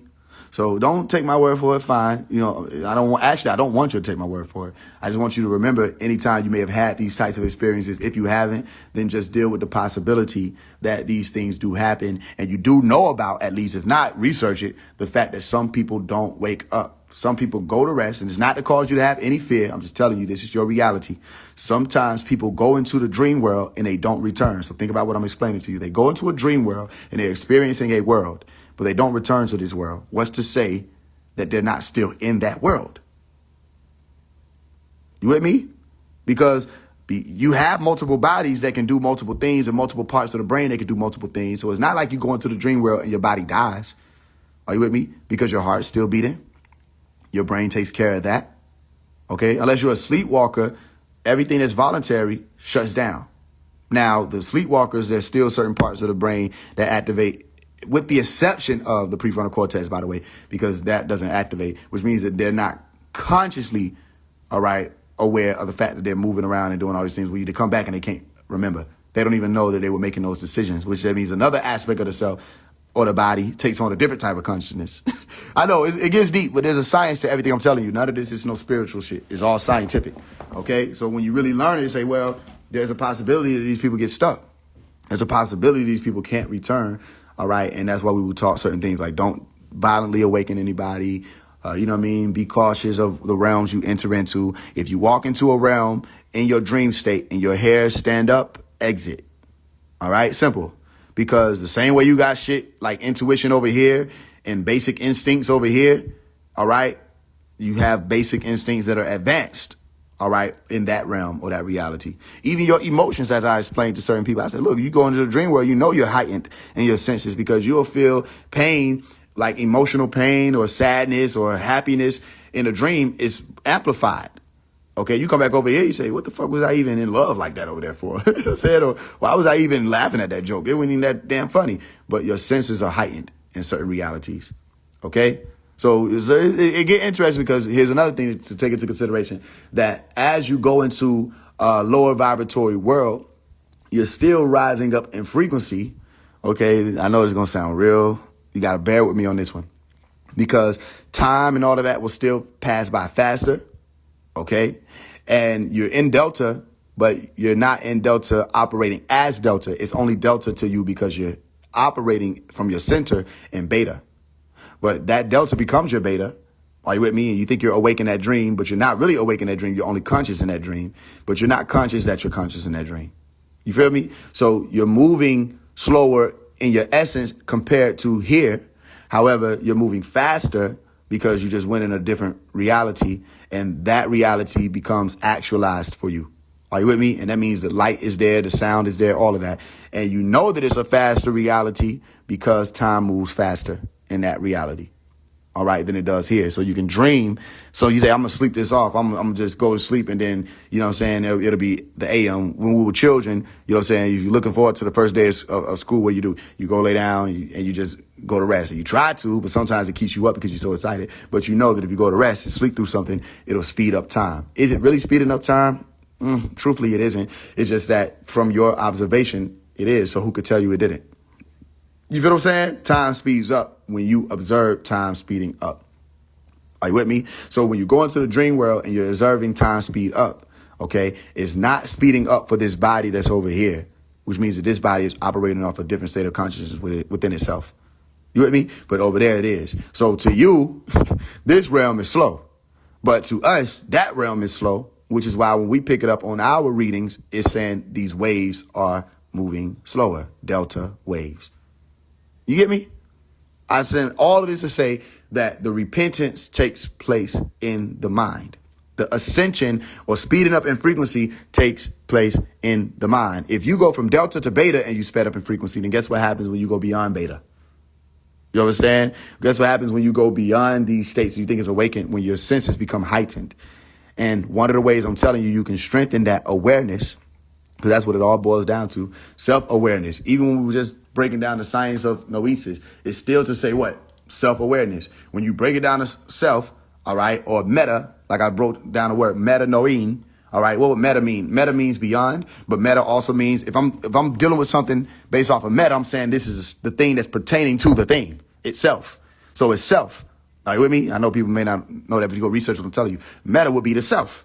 So if I say meta-noein, what am I saying? If knowing is knowing and meta, with me, is to say the self, then meta-noein is to say knowing the self. And it's a word that gives you the word repent. All right? Is it a coincidence? No. You understand? Is it a synchronicity? Absolutely. Okay? If it was a coincidence, it would only be two incidents that line up. But for all of these things to line up how they line up, no, you're not dealing with a coincidental realm. This is not by chance. Okay? This is what it was supposed to be. All right? And it happened for a what? Reason, which still gives you another translation, because when you're saying reason, you're still going to the knowing or the knowing. So once you realize that, okay, or realize it, you with me, it becomes real for you. You say, what? All of this happens for a reason. And then you start saying, well, there's a reason. Then what am I saying? In essence, I'm saying the real sound. All right. And I'm saying the real sound. Okay. I'm saying that what? There's a true vibration moving in this realm, and I can know it. And that's why they gave you the movie Knowing. And it was about the what? The sun. The true light, which is to say the real sun, the reason. And remember, when the stones were offered to the people, the Georgia Guide stones, they said the Georgia Guide stones. And you cheered when they tore down Guide's stones in Georgia. The same time, in the same way they tore down the stones or the pillars of God on the Holy Land called Tamaray in Putnam County. You understand? In Georgia. There's another erection that took place, or stones that were put up on the land that said, these are our guide stones. We're going to guide you in a realm of reason. Let these stones be what? For an age of reason. Exactly. Real son. So remember, son is Sony, sound. Don't ever forget that. When I tell you Masonic, it's to say the sonic or the sound of the mother. Masonic, Mason, the sound of the mother, which is the All right. The So the real sound is up there in your crown where the throne is. Are you with me? That's where the real sound is. The crown, the corona, the halo. Hello. You know what I'm saying? Hello. E.T. phone home. Hello. Are you with me? Because why? Hell is low. And when you come up out of hell, you're no longer low anymore. Now you're in what? The halo. Are you with me? Hello. And okay, so the real sound, are you with me, is up there in the crown, in the Om. Okay? When the crown is active, it makes an Om sound. Are you with me? Then when you're down there in the bowels, okay, there's also a sound that's being made. And it's still an Om, but it's a deeper sound. All right? The vibrations aren't lighter. All right? And you're in a lower vibratory realm. I'm going to give you another science. Say the word haram. Haram. Haram. So we say, come up out of horror. Come out of her, my people, that you be not receivers of her plagues or partakers of her sins. Okay, watch this. Horror, her, harlot, horror, and horror means the bowels, all right, or the gut. So if I say haram, what does it mean in Arabia or Arabic? It means forbidden. Are you with me? So haram, and then you say home. There are two different sounds. So haram will make a sound and home will make a sound. And the true sound or the real sound is that which leads you to home, okay, or the throne. And when you get up there, now you get it. Okay, so haram makes the hara and is a sound to say what? A lower vibratory sound in the gut. All of it has a sound though. It can't be in motion without sound. All right. And this is what's called sound right reasoning. And once you have the sound right, all right, then you understand the reasoning. But you got to get that sound right first. And say something don't sound right. Yeah, if it don't sound right, then something don't sound right. But you got to make that sound right. And once you get that sound right, or you rectify that sound, okay, you're doing two things. You're rectifying as in to bring something back toward the ray. All right. And you're defying that which goes against ray, rectify, or ra. Okay. Or you're saying wreck and defy. Wreck, destroy, and defy that which takes you off of the octave. Listen, the octave, right? I'm going to say it one more time. The octave that will help you build. Why would I say that 3 times? Well, to knock 3 times says that I'm getting the attention of somebody, and I'm telling you to open this door so you can see what I just did for you, because the number 8, even when it comes to supreme, listen, mathematics, the number 8 is what? How many brothers in here? How many guys is in here? Peace to the guys. The 8 is what? Build and destroy. Listen. And once you have the 8, why would I say octave? Because 8 is to say what? Oct. Are you with me? So once you understand that octave, listen, hit certain points. What I tell you, they're aware of, your government is aware of anyone who is left that has the ability to reach the sound of many waters. The sound of many waters is to say the sound of many octaves. So when I go and hit the octave of the root, I'm doing it for a reason. When I hit the octave of the sacral, I'm doing it for a reason. When I hit the octave of the solar plexus, I'm doing it for a reason. When I hit the octave of the anahata or the the heart chakra, I'm doing it for a reason. When I do the octave for the throat chakra, I'm doing it for a reason. The octave of the third eye chakra, I'm doing it for a reason. The octave of the crown chakra, I'm doing it for a reason. Reason. You understand? And then once you get that real sound and them octaves are all in order, are you with me? Then you become what? Deemed like Ray. And that's why you get the word redeemed. All right? So there are certain people that come through as redeemers. Some people come through as a guide. Some people come through as a reformer. Some people come through as all of them. But it just depends on if you're able to what? Hear our voice. And we said, if you are one of the ones who are to return unto the essence of the white and put back on your garb of righteousness, like we showed you in the book of Revelation, chapter 4, verse 4, well, not only did they have the white raiment, they also had the crown, corona, on them. All right. If you're one of those, then you will know our voice. When you say, well, our sheep know our voice, not to follow us like we're the shepherd, but to deal with the fact that the sheep is to say you are to become white again. So remember, I told you, Michael Jackson ascended and he made sure he put himself on the cross in front of you and said, this is it. What is it? The cross. And you have to go to that cross again. All right. Go back to that crossroad. All right.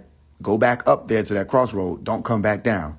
Meaning when you go on that rooftop, all right, or stand on top of the house of the Savadistana, okay, like I told you, the Savadistana means what? A dwelling place or one's own dwelling, meaning the house. All right. Once you go on top of that rooftop, don't come back down to retrieve anything. You get me? There's no reason to. So you're on this walk for a reason. It's all connected. Exactly. It has to be connected. This is how it was built. It's how it was programmed. It has to be connected. And watch this. If you want to really progress, then overstand the gram. Program. Are you with me? So what is a gram? A message. A message. And there are messages all around you. Messages in the sigils, messages in the characters, the letters, the colors, the schools, the names of the schools, the names of the characters who come out as teachers and idols and stars and celebrities and, you know, every event that ties to another event. All of this is programmed. There's a message in it that once you get it, you can move forward or progress. You know what I'm saying? Yeah, gematria it's not something that I ever looked into to do myself. I studied it, but I never did it myself because I was introduced to a science that was above it. And it was basically alchemy, the most basic way to explain it. And it was to say that not only can you use because gematria was based off of, if you remember, the Hebrew alphabet, all right, or Aleph Beta. That's what it was based off of. Gematria goes to the numbers that they have and all of that.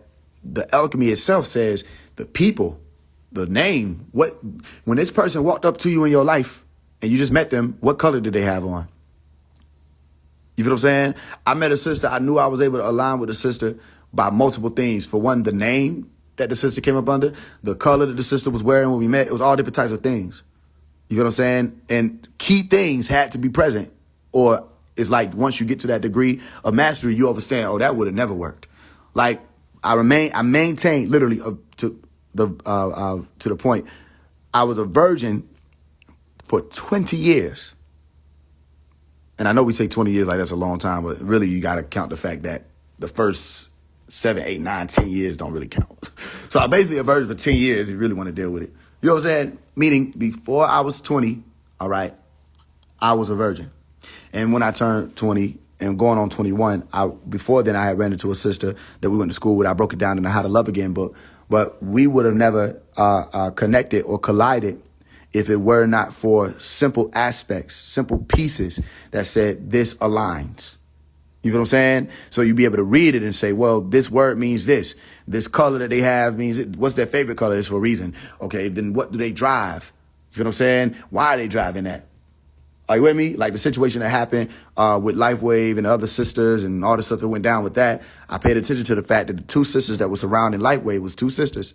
All right. When we went to the spun divots, we met up. LifeWave sat in the center. One of the sisters sat on his left. Another sister sat on his right. Sun Ra sat to the left of me. Atmos sat to the left of me. All right. So basically it was really Sun Ra was on a whole different plane. He wasn't even there for real. He was in a whole his ass was in a different world.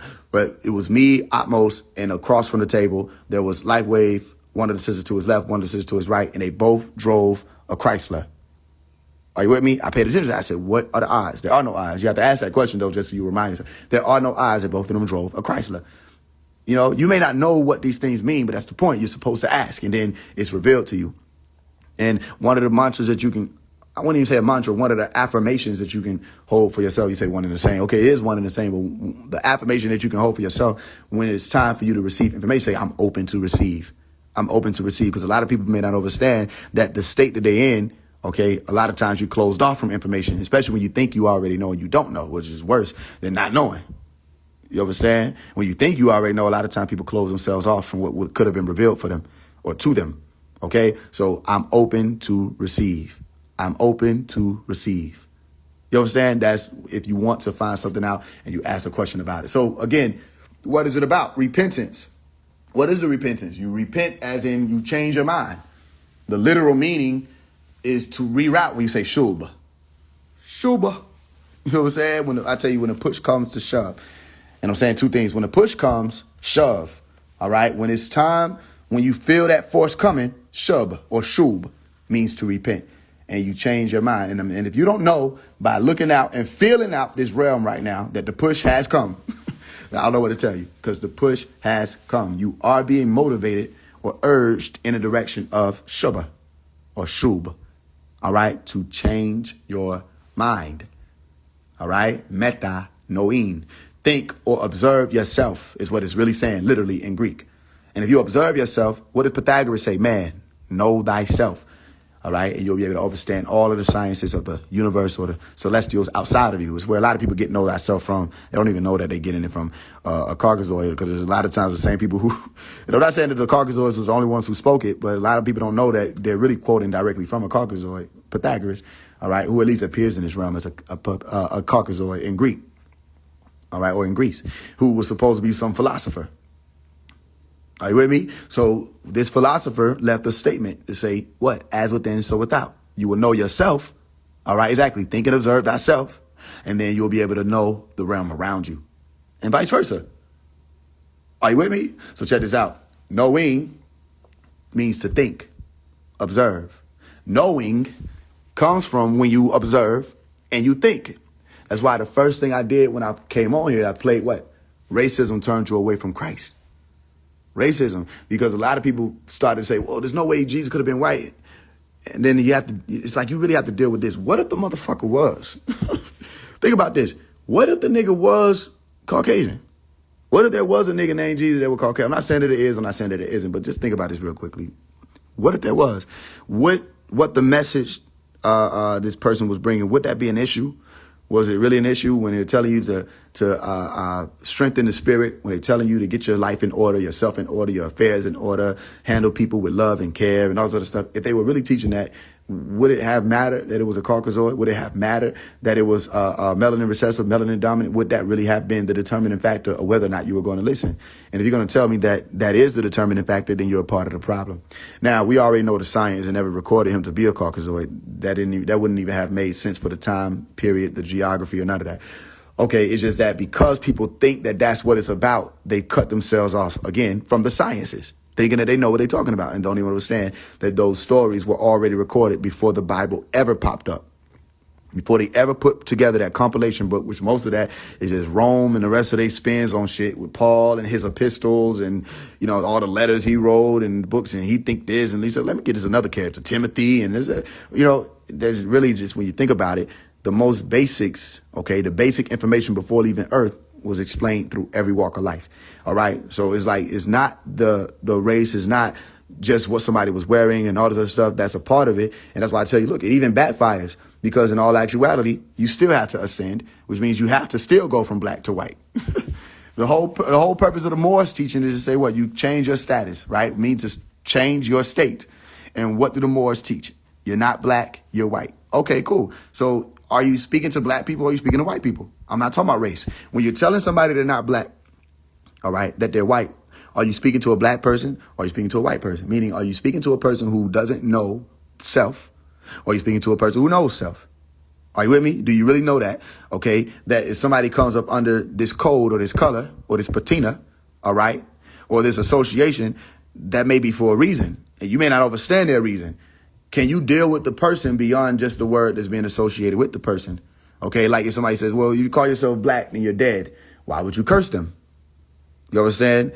It's not that say that if they call themselves black, they're dead. It's if they're dead, they're dead. And remember, you have to say that it's not just dead, which a lot of times the brothers know to say that. You're really saying dead in the eyes of the law, all right, or a dead body, okay?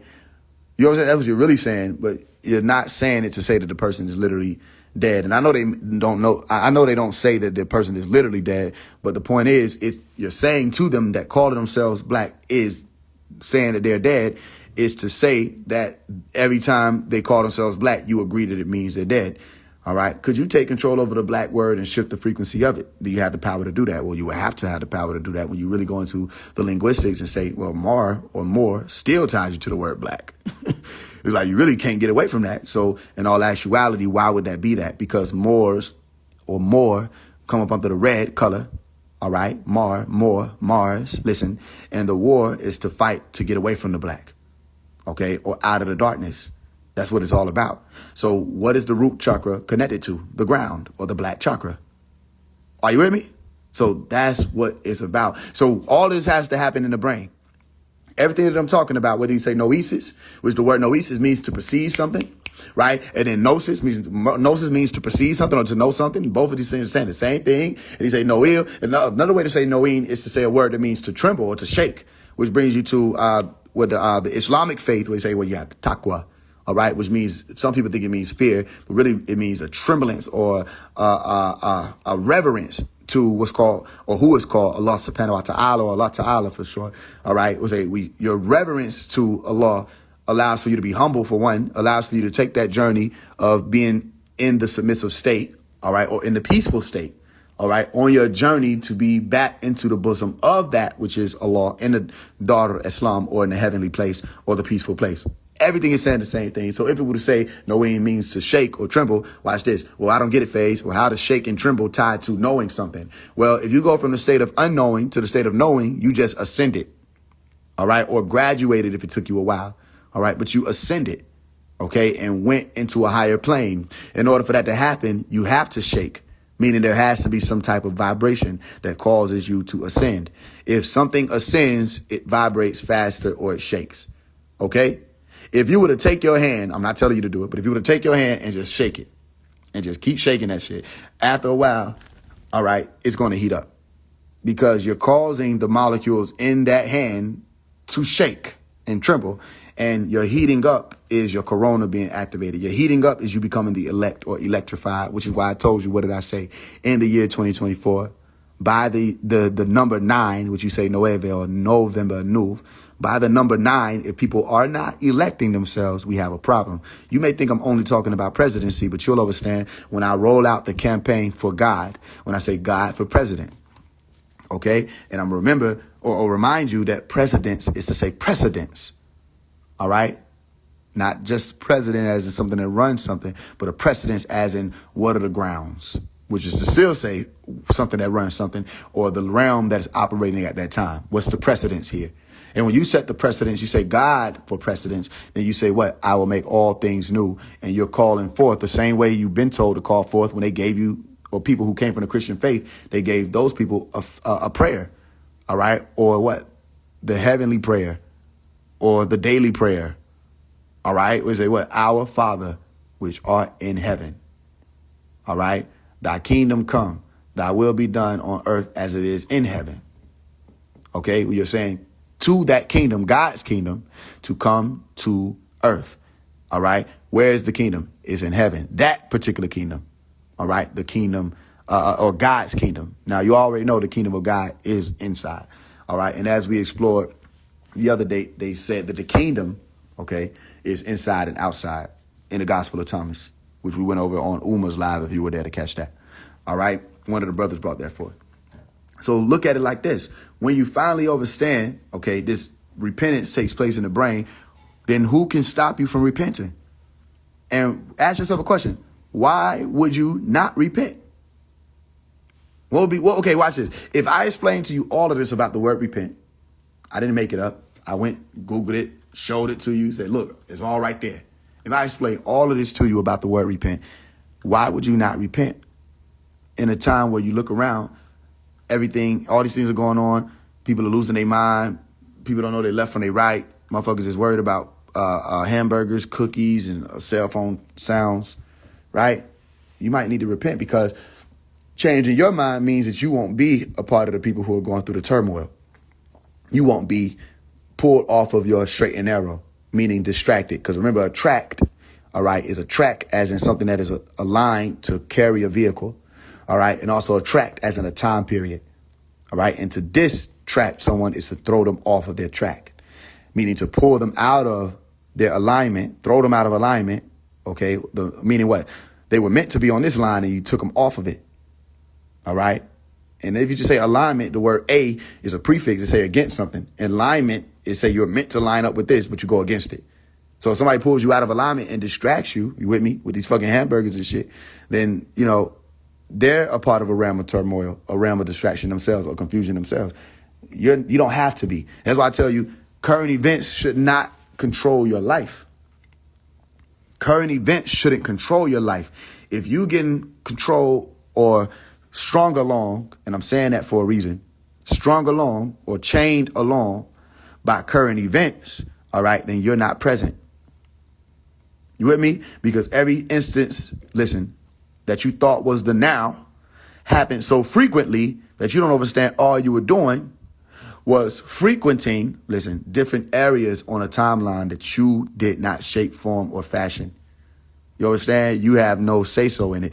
They decide whether or not it's A, Z, K, P, M, L, T, U. They decide that for you. And you say, well, I guess I'll go with M then. But they already told you to go with M. I guess I'll go with A then. I guess I'll go with C. They lined these points up. Are you with me? And the way to avoid that is to say, I control not only my realm, what I do, my actions. I'm in control of that. Are you with me? Watch how much of a super being you become. I'm not talking about no superhuman, like you're gonna be able to teleport and levitate and do all the other December 21st, 2021 ass shit. I'm not saying that. I'm saying watch how much of a super being you become. All right, and you become Beyonce. All right, meaning beyond what these motherfuckers say. I don't know what the hell they talking about, but Beyonce is a word that means supreme. All right, and you will surpass others. And what happens? You become Beyonce knows. Because Beyonce know what the fuck going on. If anybody knows, Beyonce knows, and she say that shit all the time. All right? And nigga that's with her know too. But why would I say knows or knowledge or know less? All right? Because you have a decision at that point. You're either going to know less or you're going to stand on top of that hill, which is what knows means, or that summit. All right? And you're going to overstand that. When you walk up that mountain, you'll overstand. You'll have an overstanding and you'll stand on the mountain, which means you still surpass others because a lot of motherfuckers is not going up the mountain. Right? They said, damn, Faise, do you ever rest? I said, no, I don't. Until I get to the top. And I just said it today. I said, one day I'll be able to rest. But I can't ever rest, listen, until I get to the top of the mountain. And you better not ever rest either until you get what I'm saying? Mount Everest, if you ain't overstanding. You better not ever rest either until you get to the top. And a lot of people going to look at you like you crazy. Say, nigga, that's a long way to go. It is a long way. All right? It's a long walk. But what Pops teach, a long walk on a short path. And if you hear me say, yo, we got a long ride, short street, that's what I'm referring to. Because from the year 2000 to the year 2030 was the latter part of that. And a lot of people don't understand that. It's not over. If the walk was over, I wouldn't be walking. If the walk was over, I wouldn't be saying walk with me. I'd be saying follow me like everybody else be saying. Follow me over here to fucking nowhere. No, I'm saying keep walking with me because they think that they've severed the path. They haven't. All right. And even if they did, they don't understand that we were trained to jump. All right. Far lengths and distances. We can jump like a motherfucker. You know what I mean? And get over to the other side. All right. So keep traveling. Repent. Change your mind. All right. I'm going to take a quick little journey break. We're going to press the play on the teaching for a second and then we get into the rehab book. All right. And we bring it around to a close after that. If anybody wants the books, because it's 10 books going out now. So if you want the book, send a donation and send your email to that Cash App, Play for Change, whatever donation you want to send. If you already have the books and you want to support the fundraiser, I think we're on our way to, what was it, around 400 we've raised so far. That's really good. I appreciate y'all for that. If you want to support that fundraiser, support what I'm doing, support me. You know I'm doing it for a reason. For the next 3 months, we will be raising funds. The goal is to get to 100,000. We may get there, we may not. All right, or we may surpass it. Okay, but all of that is to gear up for January, February, and March, and April, leading into May of next year. And you know I'm planning it that far ahead. If you don't know it, you don't know me. Okay, so if you want the books, send a donation with your email. If you already have the books, send a donation or buy a badge if it's easier that way because they still render the funds onto me every 21st and 22nd of every month. All right, so I appreciate y'all. I'm going to press play on this teaching. Let's get into it a little bit, and then we round about with the rehab book. All right, and start bringing some of those things down. Strawberry. That there's a day and time that we enter the sun cycle, and it's going to activate some of your genes, and they know that. So they want you to turn away from Christ. And notice that as you turn more and more away from Christ, Your world grows more and more into darkness and lawlessness. We have no control over our world, and we should have more control over it. But they set you off on individual paths. When I tell you the word individual, it says they coming in to divide, in to divide you all. And that's what they've done. So now, most of the people who taking the conscious walk, they say, oh, just me, self, and that's self. They stay on that. And they take their own individual path, and the affirmation says we can fail as individuals, all right? But we can succeed as a part of El Kalum, the all. Patarat tells you the way that you have to go, okay? The way that you have to go is unity, oneness. And they say it in Arabic, or the Islamic way, Tawheed, the Tawheed, which is unique also when you're talking about unity, a situation that they don't expect to ever happen amongst those people, okay? Because the tones have been lost. So what I'm saying is, even if you read Revelation 1:14, where they talk about his feet were like fine brass, all right, or his head were hairs like wool, right, and flame of fire being of the eyes. And I'm telling you, melanin dominant people, you have fire in your eyes, and you know you have fire in your eyes. You know you do. How do you know you have fire in your eyes? Let me tell you how you know. Because when you're dealing with a Caucasian person out of grace, all right, when you're dealing with them out of grace, especially if you're working in the corporate environment or they're a friend of yours, let me tell you what you do. Naturally, you want to do this out of your compassion. You will turn the fire down in your eyes. How many people know that to be true? When you're dealing with Caucasian people, you will look at them and you will consciously turn the fire down in your eyes, that they won't be offended or intimidated by your gaze. Okay? And that's what I'm telling you. You have to know that you have that power moving through you. There's nothing wrong with knowing that at all. Okay? But when they go and give you these descriptions and comparisons, and they say that they have eyes like a flame of fire, that's that power of the soul. It moves different from you melanin dominant beings. Don't ever let anybody play you out. All right? Don't let anybody play you like melanin dominance isn't special or that it isn't important. It is important, but it'll be in vain that it was if you don't do what you're supposed to do as your role in nature. If you don't do what you're supposed to do to get this realm back in cosmic order. Who better to get this realm back in cosmic order than the ones who have the rhythm moving through their soul? And you know you have the rhythm moving through their soul. What they call your music? Soul music. What do you call it? Rhythm and blues. You understand? You move differently in this realm, and you should understand it. You know it. Everybody else knows it. It would seem that we're the only ones who don't understand it. That's why they want hip-hop to be the way that it is now. That's why they want our music. Why is it that our music has to be the only music that seems to be leading us to pure destruction? Okay? And we're supposed to be the most rhythmic people on the earth, the most in tune to rhythm. That's not a secret. So if you're the most in tune to rhythm, your hair grows up to the sun. You stand in the sun and you become enriched. Don't ever let anybody tell you that that means nothing. Okay? But don't also allow for it to be in vain that you have this vessel. All right? That you have a role in nature to get this realm back in order. Don't let it be in vain. Take these things back. Okay? And don't let these people try to tell you that that's a metaphor either, what I was telling you about when they talk about the fine brass. Don't let anybody tell you that either. No, it's a simile. All right? Now, if I say you are a star in the sky, that's a metaphorical statement to say that you shine bright. Or it could mean you're far away. Or it can mean that you're distant. Or it can mean a million things. But if I say you shine bright like a diamond, that's a similar or simile comparing you to specifically be like a diamond. Okay? So we're very clear. So those are two different figures of speech. They're alike, but I'm saying that when they say his feet were like refined or burnt brass, that's what they meant. That's to tell you, think of, or go and look at Google, find a burnt brass image. Go do it now. Go type in burnt brass and go to images. And you'll be able to see what his feet look like. All right. So not only the color, but the radiance, the reflection of burnt brass. So that's the same type of effect. If you ever saw a melanin dominant person sweating in the sun, or look at yourself sweating in the sun. All right. They shine and they reflect. You can see the sun reflecting off of their melanin. That's the only way you can see that on any other group of people on earth is if their skin is dark or tanned. All right. So not Caucasian or pale, where you see the reflection or the radiance of the sun beaming off of somebody. You know what I'm talking about. You've seen the movies where someone's standing there, a great black man, as you would say. All right. And you see the sun beating off of them. There's a glow that occurs. All right. And you can see the process of enrichment happening in their melanin. in real time. So people got stuck, is my point, on the color image that wasn't even in the book or the description. Okay? So that's like somebody saying, yo, they hate the movie Toy Story because Ricky got shot.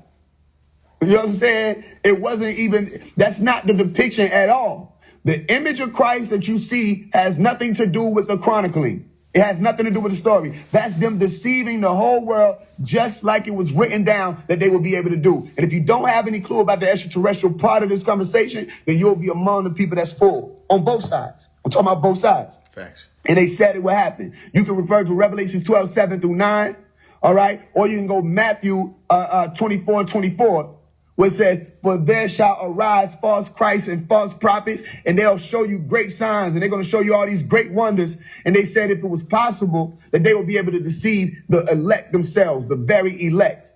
Okay? As a matter of fact, real quickly, let me get this. Let's go real quick to Matthew, and let me show you 24. All right? Let me read for you 24 so that we can see what's actually happening right now. Okay? And you'll be able to pay attention, because Jesus, if you think about it, he was a woke nigga. He was one of them woke ones. He was real woke.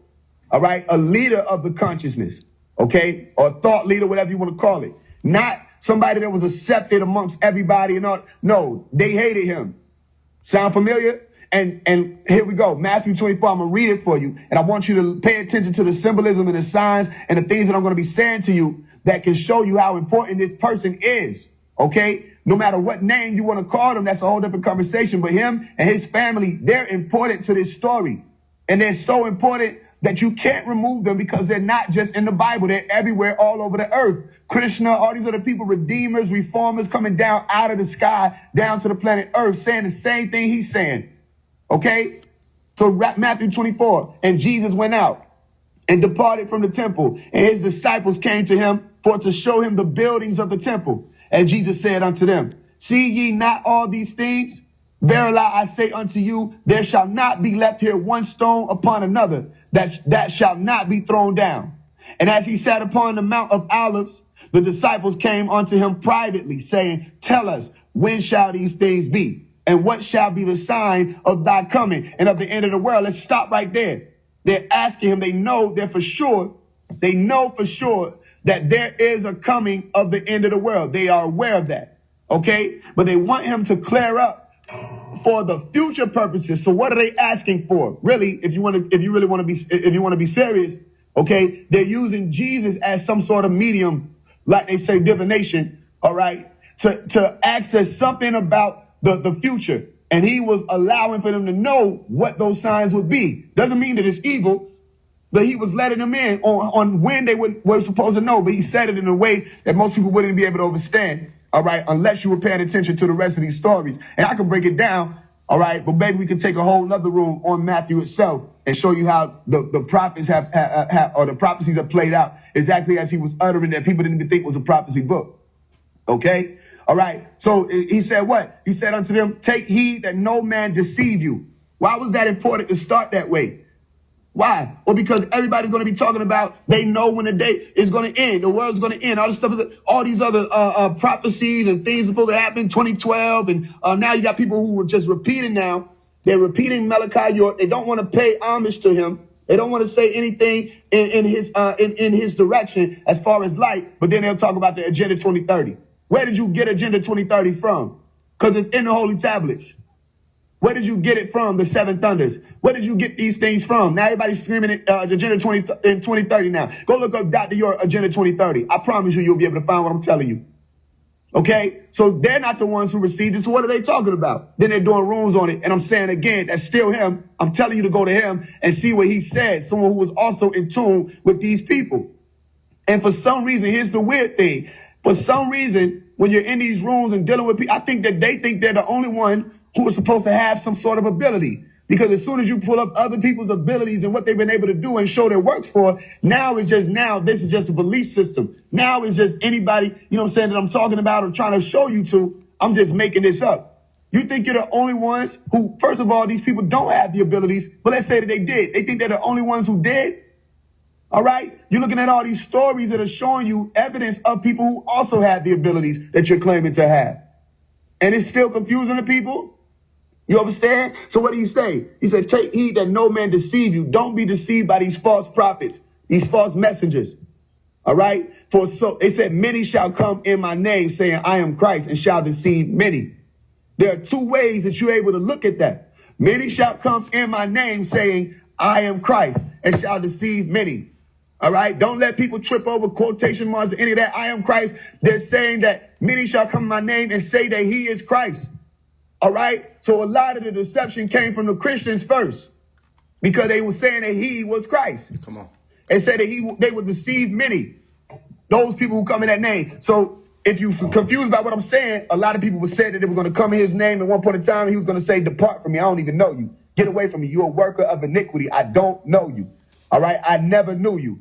But then we come in your name. Whose name? Christian, Christ. All right? When did we say that his name was Jesus Christ? Or are you talking about a title that comes with Jesus? Because most of these people, you only know them by their name, first name in the scripture. You don't see too many last name this, last name that, like you're in a modern day time. Okay? So they're going to deceive many. And another way is people are going to say literally that they are him. And they're going to deceive many. Okay? Now, would the disciples be deceived? Because he's talking about something that's going to come in the future. The disciples are no more. All right? So they're supposed to break this down and send it down to their children, is what I'm explaining to you. And he said, and ye shall hear of wars and rumors of wars, but don't be troubled. See to it that you are not troubled. For all these things must come to pass, but the end is not yet. So all these people talking about this supposed to happen, that's supposed to happen, and then it'll be the end of the world. No, that's not the end. The end is not yet. They said nation was going to rise against nation. Has that happened? It's happening now. Kingdom against people happening. Kingdom against kingdom happening now. And there shall be famines and pestilences and earthquakes in diverse places happening right now. And they said that all these are the beginning of sorrows, meaning that you ain't seen nothing yet. Then they said, then they shall deliver you up to be afflicted and shall kill you. And ye shall be hated of all nations for my name's sake. What happened to your leaders? What happened to your leaders? Did not Malcolm X come up under Isa or Jesus Christ? The order that he came up under was not of Isa, Jesus Christ. Let's say he was a Muslim. Yes, that is the order of Jesus Christ, Isa. Come on. The most respected, most renowned prophet in the whole book, the Quran. If you know, you know. You understand? And they said that he was going to come, Prophet Rasulullah Muhammad, and speak highly of Jesus and not turn away from him. So when Malcolm came out up under Islam, I, self-law, and master to keep things in order, as the Honorable Elijah Muhammad did, as the Honorable Minister Louis Farrakhan, right, did, or the Minister Louis Farrakhan also did, right, even to this day, they came up under the order that was saying, let's take these things back to order. Okay, now, when Malcolm was killed, and when Martin was killed, was Martin now also up under the order of Jesus Christ? He was under that order. Okay, as a Christian. So whether it was Christian or Islam, whoever, what order they came up under, whatever nation they came up under, if they were talking about bringing things back to order and righteousness, then that was the order of Yeshua, salvation. Okay, so what is the problem? The problem is that if you come up under that order, you are a target. Okay, now anything standing on lawlessness, they don't mind it. Don't tell me that this industry is set up for Jesus Christ, or that the industry is set up as the enemy. If they're trying to tell me the enemy is Jesus Christ, this industry doesn't stand up. I'm not talking about just the music. I'm talking about the movies, all of that. They are against Christ. They will mock him in a second. They will make a mockery of him. These people are for the devil. You can see all of their works, everything that they produce, everything they're trying to tie people back to is of the opposition, bringing things out of order. Okay? So when we're saying again, you will be killed, they were talking about your leaders, and most of your leaders have been killed and rose up and persecuted at the righteous name's sake. For what name's sake? Righteous name's sake. They'll be hated of all nations for his name's sake, which is righteousness. And then, if you're paying attention, right, because let me break something down to you. Malachi Zoduk means angel or messenger of righteousness. Melchizedek, messenger of righteousness. So anyone who came up under this order of Melchizedek, you're also coming up under the name of righteousness to right or rectify things that are happening in the earth plane. All of you incarnates. We know who you are because when you speak, we know your voice. Because do you understand that? It's a familiar voice. The same way if you have a brother and you go away for a while, and you come back around to your brother, and your brother speaks in the other room, say, yo, is that Jack? Yeah, that's Jack. Yo, I know that voice anywhere. Okay, we know who's who. We don't care nothing about these people using verbiage and all these other jargon and terminology. We don't care nothing about people acting like they woke. We know exactly who you are. As soon as you open your mouth, we hear you. Come on. You understand that? So these people who coming up under righteousness, we know who you are.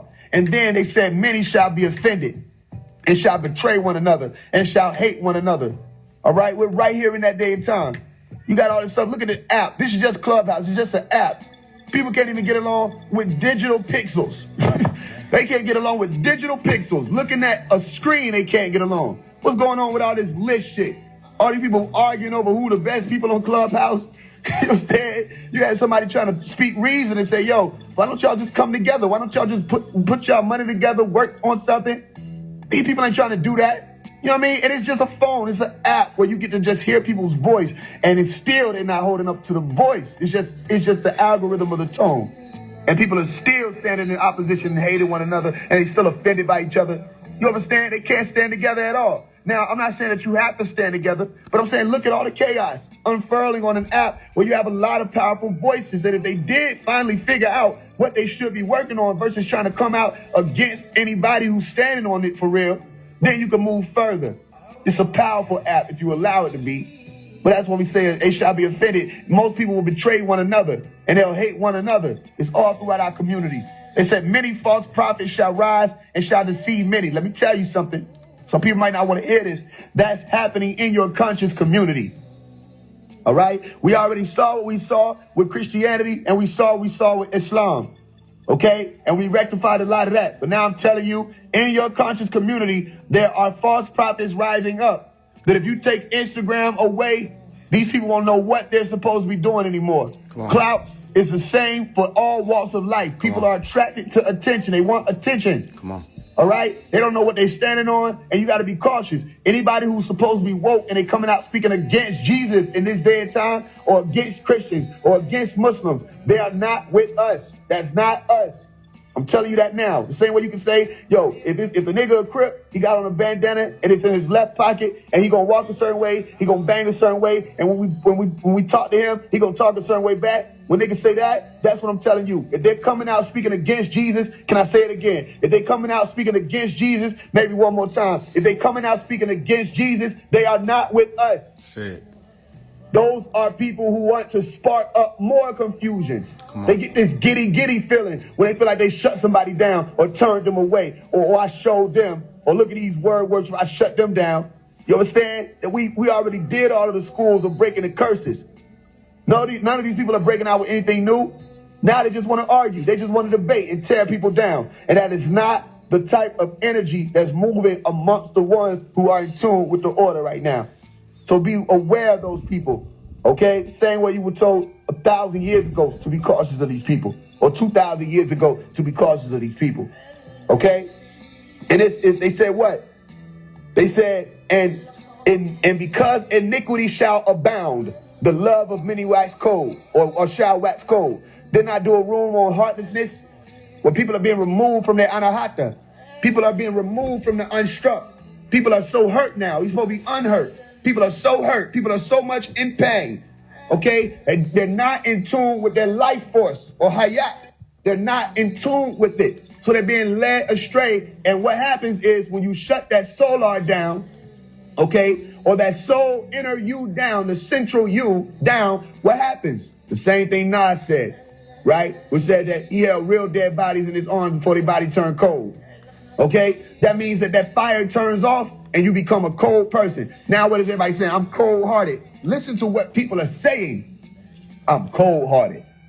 I'm cold-hearted now. Why are you cold-hearted? Well, because iniquity has abound. What is iniquity? Iniquity is lawlessness.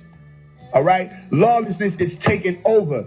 You, the conscious community, we need you to be on your guard as well.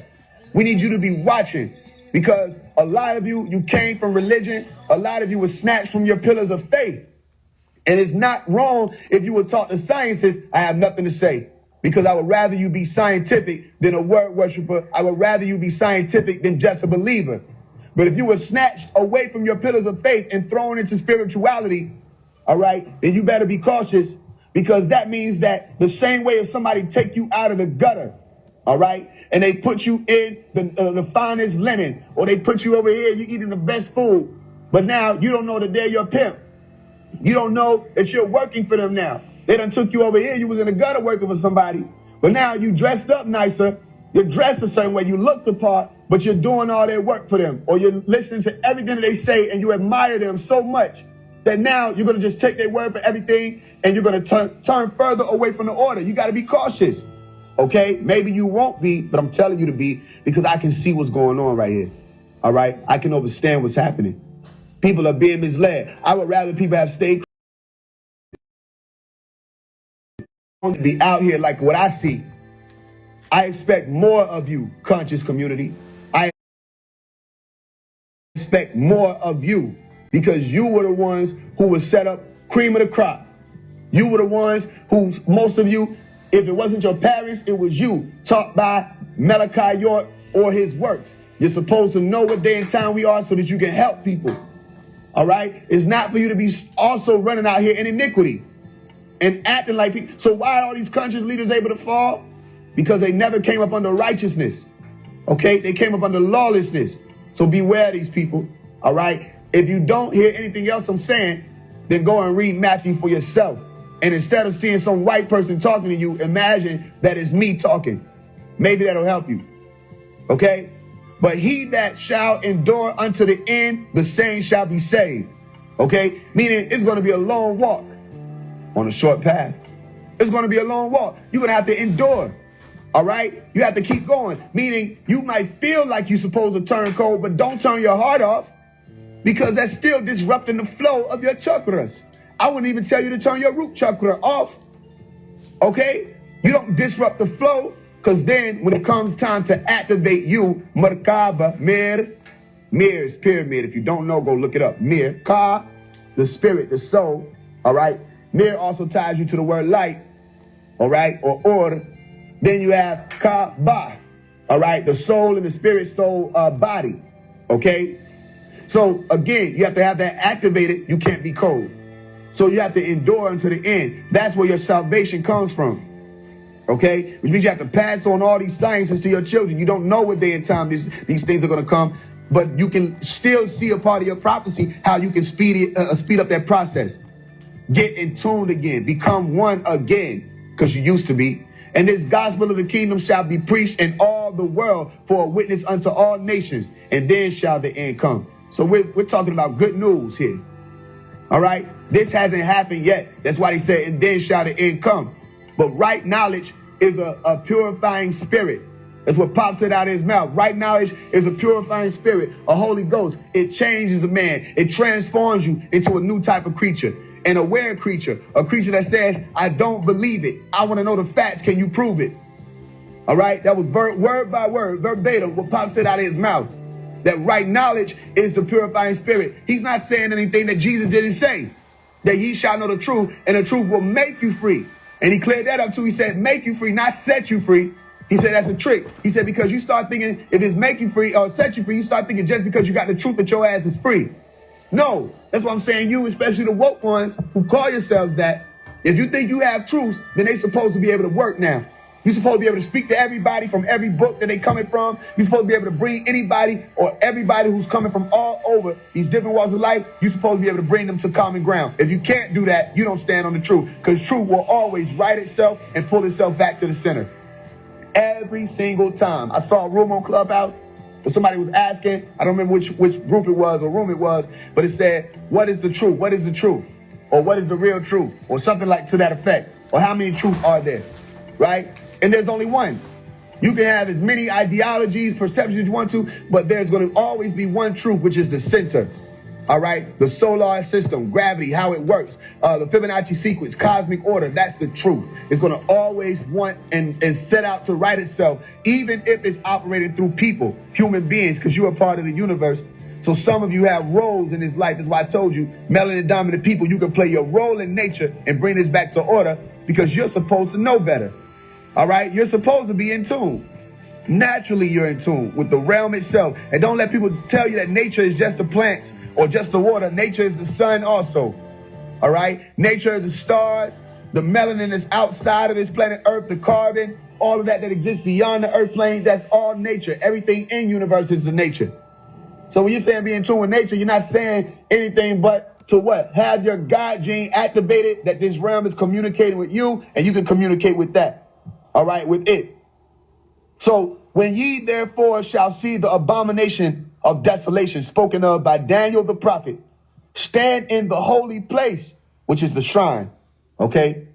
Whoso readeth, let him understand or overstand. Then let them which be in Judea flee into the mountains.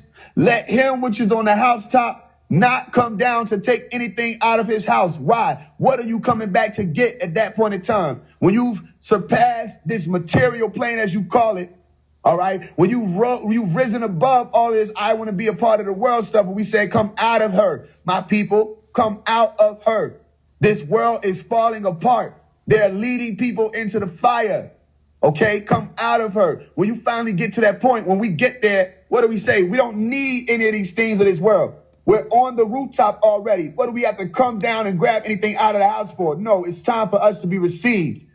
Okay, neither let him which is in the field return back to take his clothes. Okay, what are you going to go get? You won't have time to go and get anything. Do you see how time is speeding up?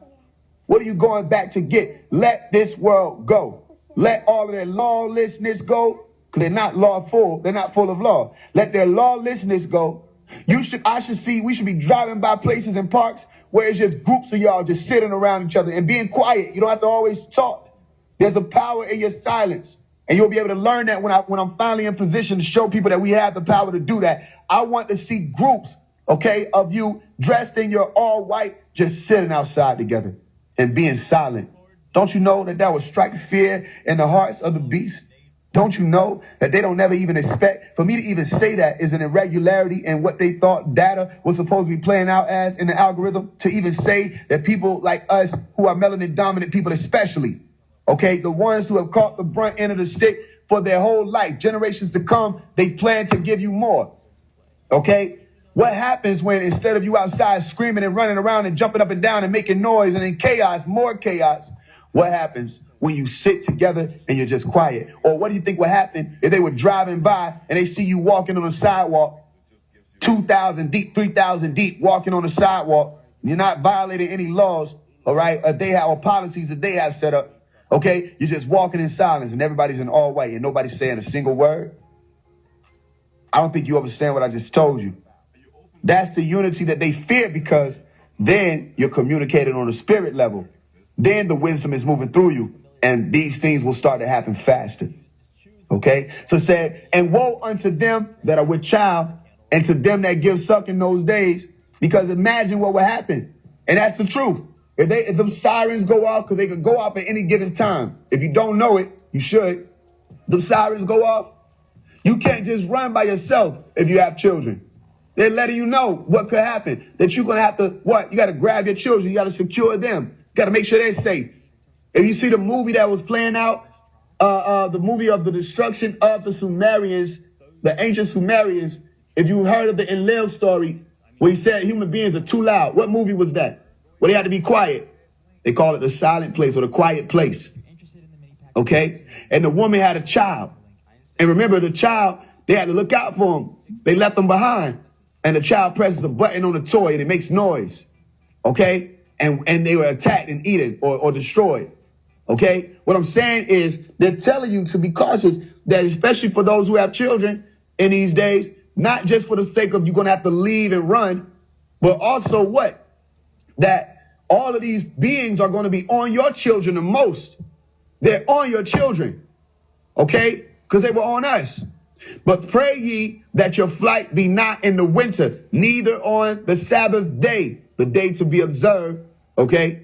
You don't want this to happen when it's freezing cold. All right? In the dead of winter. Because that makes matters worse. He's breaking all these things down. I'm going to wrap it up and we're going to get back to the bill of the racism part and to clear it all up. For then shall be great tribulation, such as was not since the beginning of the world to this time, no, nor ever shall be. What are they talking about? What is he saying there? Who remembers the story? You can go back to Genesis. All right, Genesis 6 and read on. for there were giants in the earth in those days. Start from there and read on up until the point where there's a repent. The God himself is repenting. The Lord is repenting. Repented that he made man. And what do they decide to do? They're going to destroy man from the face of the earth. Now, if I'm telling you, read Genesis 6:6, all right? And then you can read the Quran, chapter 66, verse 6, all right? Or excuse me, chapter 6, verse 6, okay? I'm showing you something. In the Quran, it's talking about that. And in the Bible, it's talking about that, all right? That something was supposed to happen to the people who decided that they weren't going to honor, all right, the order, that they would be destroyed. And they said, except those days should be shortened, there should no flesh be saved. Before the elect days shall be shortened. So what month is it in 2022? If you're paying attention, it's almost July. Today, right now, is the Honorable Tupac Amaru Shakur's birthday. Okay? That's today. You're in the middle of the year 2022. But you were just saying what a great year is going to be, all these things you're going to do. And I said, watch, it's going to fly by. Another year is going to jump past you. And it's jumping again. The days are shorter. You can't even, you'll tell you, say it's Monday, and you turn around, it's Monday again. All right, it's Tuesday, and you say, yo, what happened to Wednesday? Because it's Friday. Damn, there was a Thursday? All right, days are shorter. Time is literally shorter, though. That's not a biblical statement. It's really that way. Go research. I told you, research the year 2021 and how they had 28 days that recorded in history that have been the shortest days they ever had recorded ever. The earth is literally spinning or rotating faster, okay? And the atoms in the universe are speeding up. And they said that they would do this so that the elect wouldn't fall, okay? For the elect's sake. So when the scientists are saying that there's a mysterious force causing this to happen, you better know what they're talking about. They're saying God. But they'll never say that word unless they talk about theory. But they'll say a mysterious force. They don't know who or what it is, but they know that it's tying back to Matthew. Okay? They said, then if any man shall say unto you, lo, here is Christ, or there, believe it not. For there shall arise false Christ. Boy, shit. If Drake run up on me, I'm gon' pat his ass then. If Drake run up on me, I'm gon' slap his ass twin. If Drake run up on me, I'm gon' slap his ass again. I'ma hit the cabbage pad, I win, yeah. Illuminati on my body, I got plenty choppers. Don't get a chance to do me like they did my nigga Jackson. Illuminati want my body, I got plenty shots. Don't get a chance to do me like they did my nigga Jackson. I'm really Michael them, bitch, I'm really Michael them. I'm God. Bitch, I'm ready to fight a win. I'm trying to crack all type of limb. Let her know I'm 9 guys. Shoot a coach, vulture out the sky. Watch him die down. I don't even got no sense. I'm breathing danger. Thought I told you. You gon' send them shooter this time. Send the whole truth. Heard these niggas claiming my ties. We don't know you. Me against the world. I don't give a fuck. Bitch, I'm Goku. I step in there with no shoe. No rule. It have a time. Pop the rock on having mine. Run down, mastermind. Dre run up, I pat him down. Drake run up on me, I'm gon' pat his ass then. If Drake run up on me, I'm gon' slap his ass twin. If Drake run up on me, I'm gon' slap his ass again. I'ma hit the cabbage pad, I win, yeah. Illuminati on my body, I got plenty choppers. Don't get a chance to do me like they did my nigga Johnson. Illuminati on my body, I got plenty shots. Don't get a chance to do me like they did my nigga Johnson.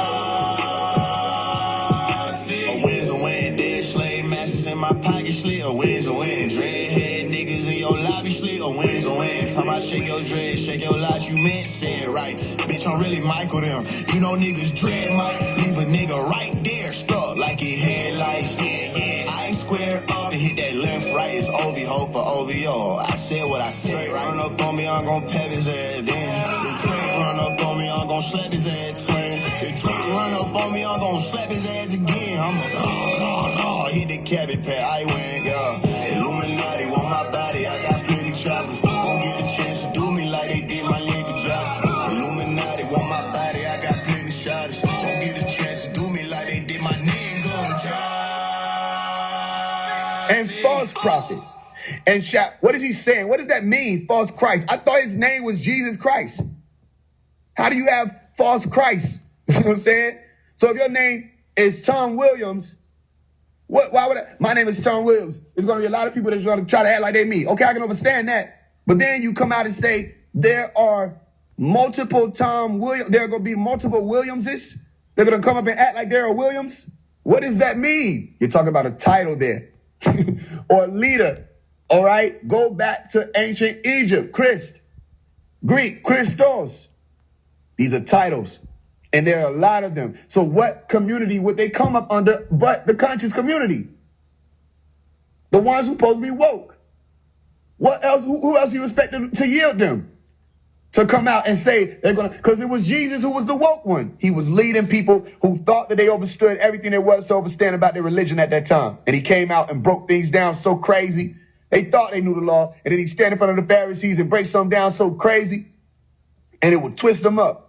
And they think that they can get them to turn. And they think they could get them to slip up. Hey, here go this stone. We caught this lady in the very act, all right, of adultery. We caught her in the act of zina. What are you going to do about this? It's written in the law. You already know what they were trying to get him to stone a woman. But what did he do? He flipped everybody on top of their head and said, let he who is without sin cast the first stone. He also knew that he stood on a certain type of authority, that all those people knew that they were sinners. Okay? Now, if let he without sin cast the first stone ties you into anything Roman, that means that all those people out there were supposed to die. That's why they walk away. Because the wages of sin is death. Which one of y'all went to him or his father to ask for forgiveness?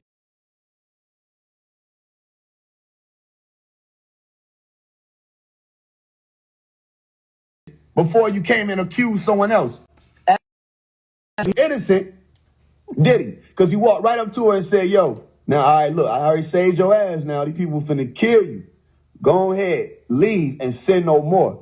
So he knew she was guilty, but again, he stood on a different type of authority. Are you understand? Why are you trying to trap me up? He said, I already know what you're trying to do. Hey, man, you think we should pay tithes to Roman? You think we should pay tithes to Rome or Caesar?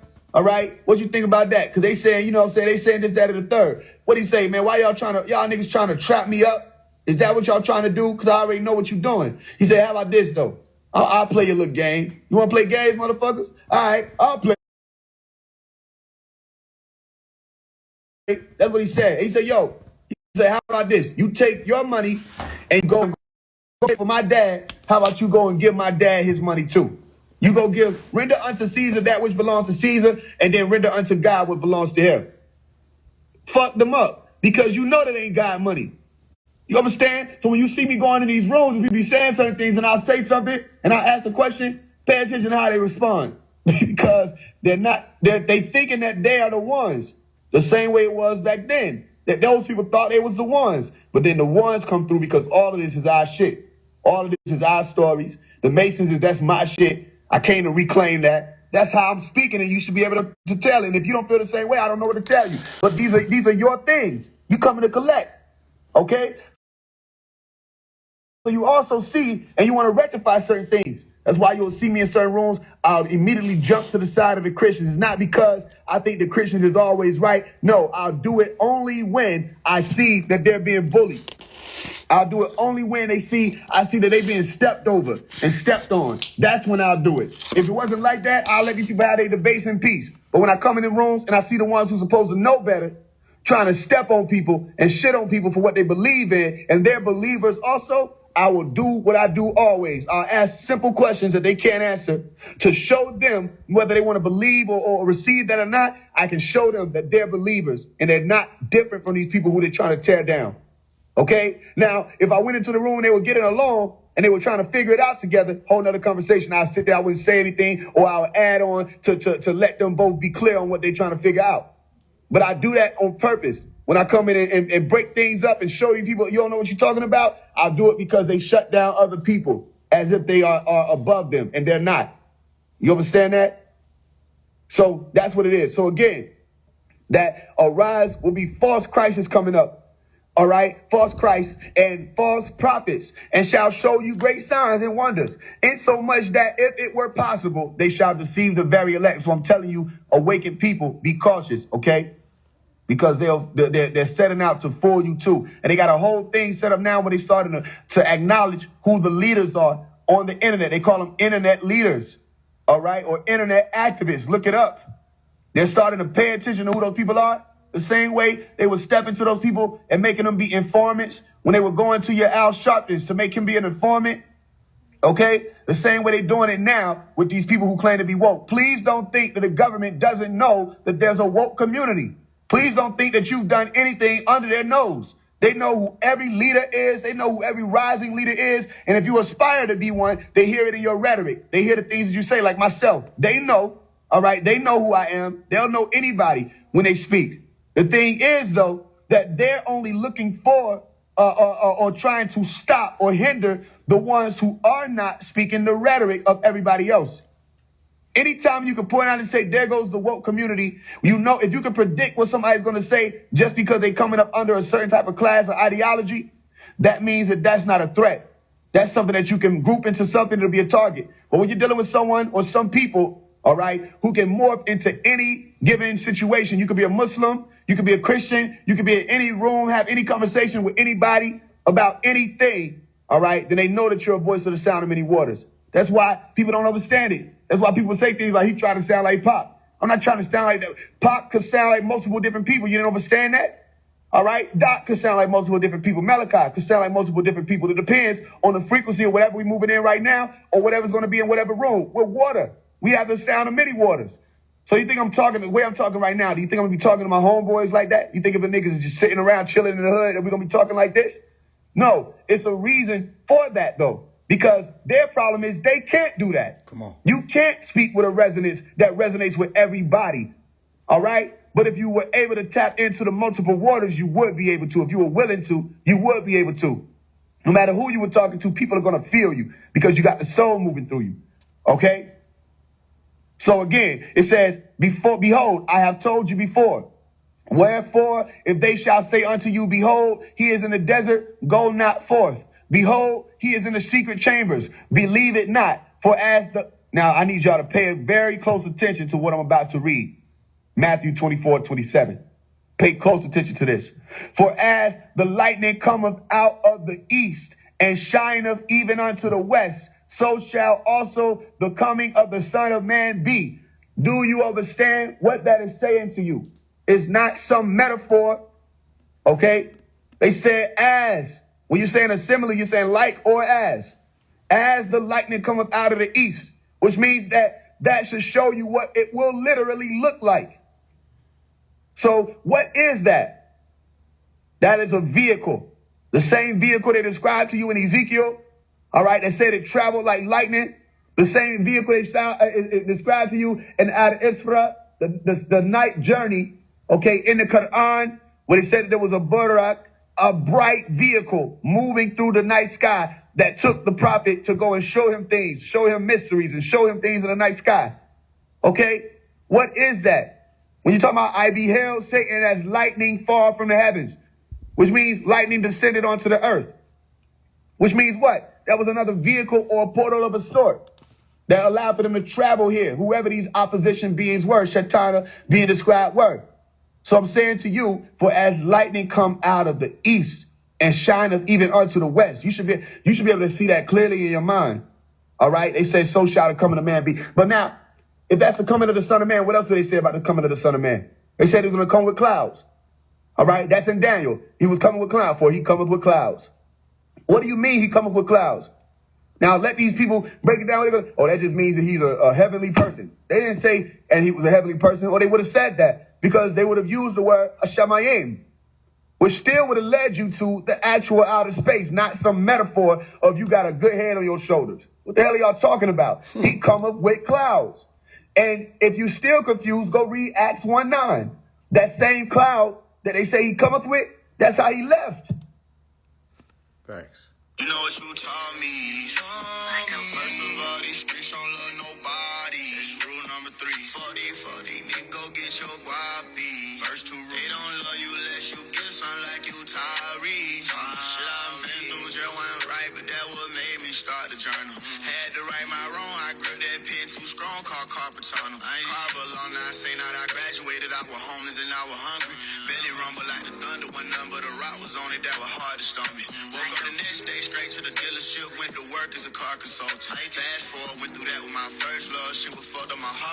shit when let my little brother had started smoking. When I called him, approached him and tried to told him he went for to be on it. He had a future. All them niggas around him were bad business. Fat for he turned on me. Fat for he pack up the lead. Here I am trying to live up the streets. But I lost a brother to the streets. And I still had to focus on me. Cut you out cause you played in my face. Shit been getting bigger since I made that decision. Remember that day, August 8th. But it's great, I mean, what can I say? You know what you taught me. First of all, these streets don't love nobody. Rule number 3, 40, need go get your guapi. They don't love you unless you give something like you Tyrese. And I didn't have much to give, that's probably the reason you slid. You need what you need for your kid, we'll call it no teaching the head. But even though she wasn't near, that shit wasn't easy to hear. Just thinking it bringing back tears. It took me some time to heal. Do anyone know how it feel to lose your first and trying to be around them still? Cause every single time you near each other, the heavens open, you hear chimes when you chill. But they trying to wind up in jail, cause niggas thinking they be on that, but not for real. Just trying to remind yourself, shit ain't worth it, you got too much to lose, let go. That shit gon' hurt you for sure, but sometimes you gotta bruise to grow. Thank you for showing me, you know what you taught me. First of all, these streets don't love nobody. Rule number 3, 40, need go get your guapi. First 2, they don't love you unless you get something like you Tyrese. You know what you taught me. First of all, these streets don't love nobody. Rule number 3, 40, need go get your guapi. First 2, they don't love you unless you get something like you Tyrese. Sometimes I wanna reach out to you, but I never do. Sometimes I wanna kick it like we used to. Sometimes I wonder how I lost you, all the shit you put my heart through. Then I realized you lost me, I didn't lose you. Then I finally met someone who wants to love me. And my heart wants to let her, so I forgive you. I wanna invite you to my wedding, but I don't want to regret it, so I let you read it in the headline.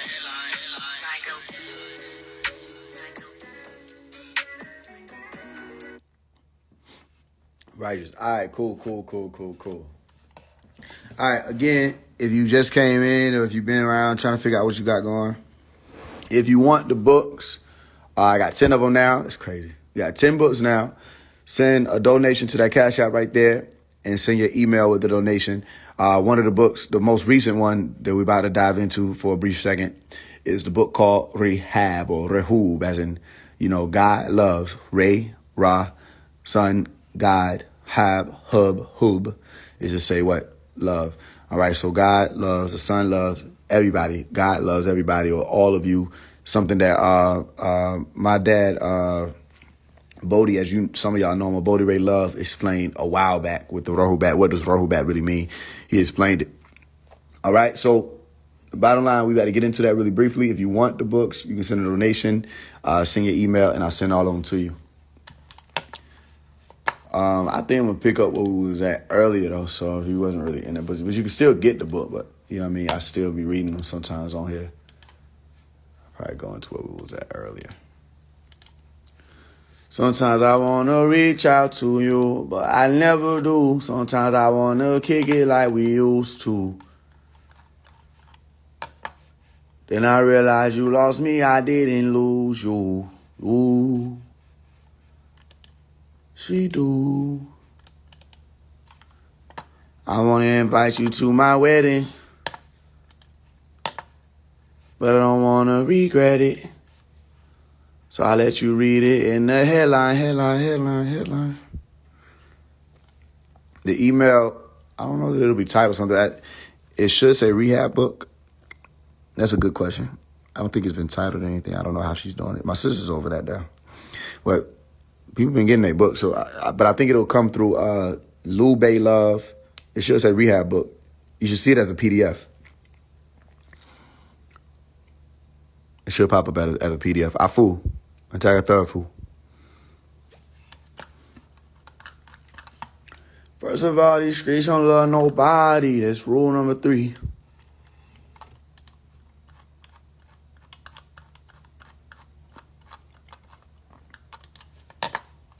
How the hell is my book frozen? Like it's a fucking DVD or some shit.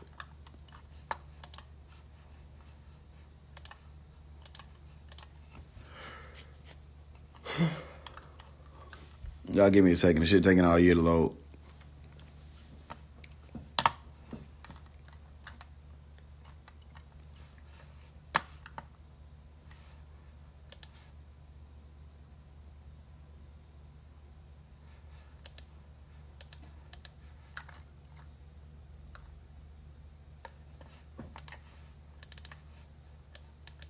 I ain't gon' cap it, I got me some records, I got me some money, gang. I'm about that action, I'm making shit happen, get fucked by that money, gang. Longer my niggas is with me when shit get to flipping and jumping, gang. Mama, look at what your son became. I promise I wouldn't let that money change me. I had a plan to go big on bitch, this a mission, bitch, I never wanted fame. Stayed up late night till the sun recame, the tunnel vision, I would concentrate. Hailstorm, hurricane, blizzard, name a struggle, I've been through tons of rain. Well, we're empty and the fun would drain, I still would lifting up my arms and thank 'em. I ain't gon' play with you niggas, I'm with what you with if you want it, gang. Yeah. Look how the table turned, I could DJ, I learned I'm with the drama, gang. Yeah. Sitting there with you like fucking let hit 'em, then we had to pump and change. Yeah. We ain't never going back to them days, we ain't never going back to them ways. She on my phone, she like, Faye, what you on, look like shawty done came around. Yeah, I'm on another one, fuck is you thinking about? This shit done changed around me, yeah. I'm in the stratosphere, chain with spears, I got the angel around me. Water dripping off my chain, I'm drowning. Threw a signal and they came and found me. Most niggas never stared, death inside his eye, told a nigga move around. Early morning hit the ground, listen to my heartbeat, such a soothing sound. Torch barricade them tools around me. Real woke, you can't snooze around me. Drake down, you see them jewels around me. You see that ornament through around me. Yeah, I ain't gon' cap it, I got me some records, I got me some money, gang. I'm about that action, I'm making shit happen, get fucked by that money, gang. Yeah, longer my niggas is with me when shit get to flipping and jumping, gang. Mama, look at what your son became. I promise I wouldn't let that money change me. I ain't gon' cap it, I got me some records, I got me some money, gang. I'm about that action, I'm making shit happen, get fucked by that money, gang. Yeah, longer my niggas is with me when shit get to flipping and jumping, gang. Mama, look at what your son became. I promise I wouldn't let that money change me.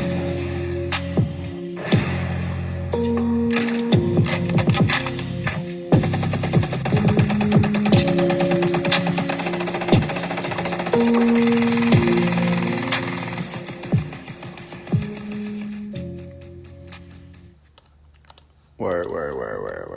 All right, let's get into it. Let's get into it.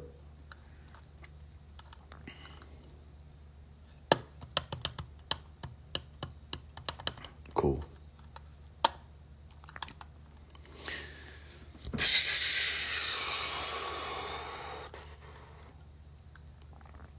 I'll start here. Okay, cool. Most Masons will never admit. Hold on. Make sure I get this shit clear. Most Masons will never admit what I'm about to tell you. When we became initiates after our divestation and our circumambulation and our death, we were called forth to take an oath obligation. That oath obligation was to the dark side, one of the squares on the black and white chessboard floors. I remember I was still blindfolded. I had already received my quote-unquote name, which was caution. I gave my oath holding a quote-unquote Bible. That oath, as I do recall, began with the pledging of allegiance to the dark side. I will always hail, all right?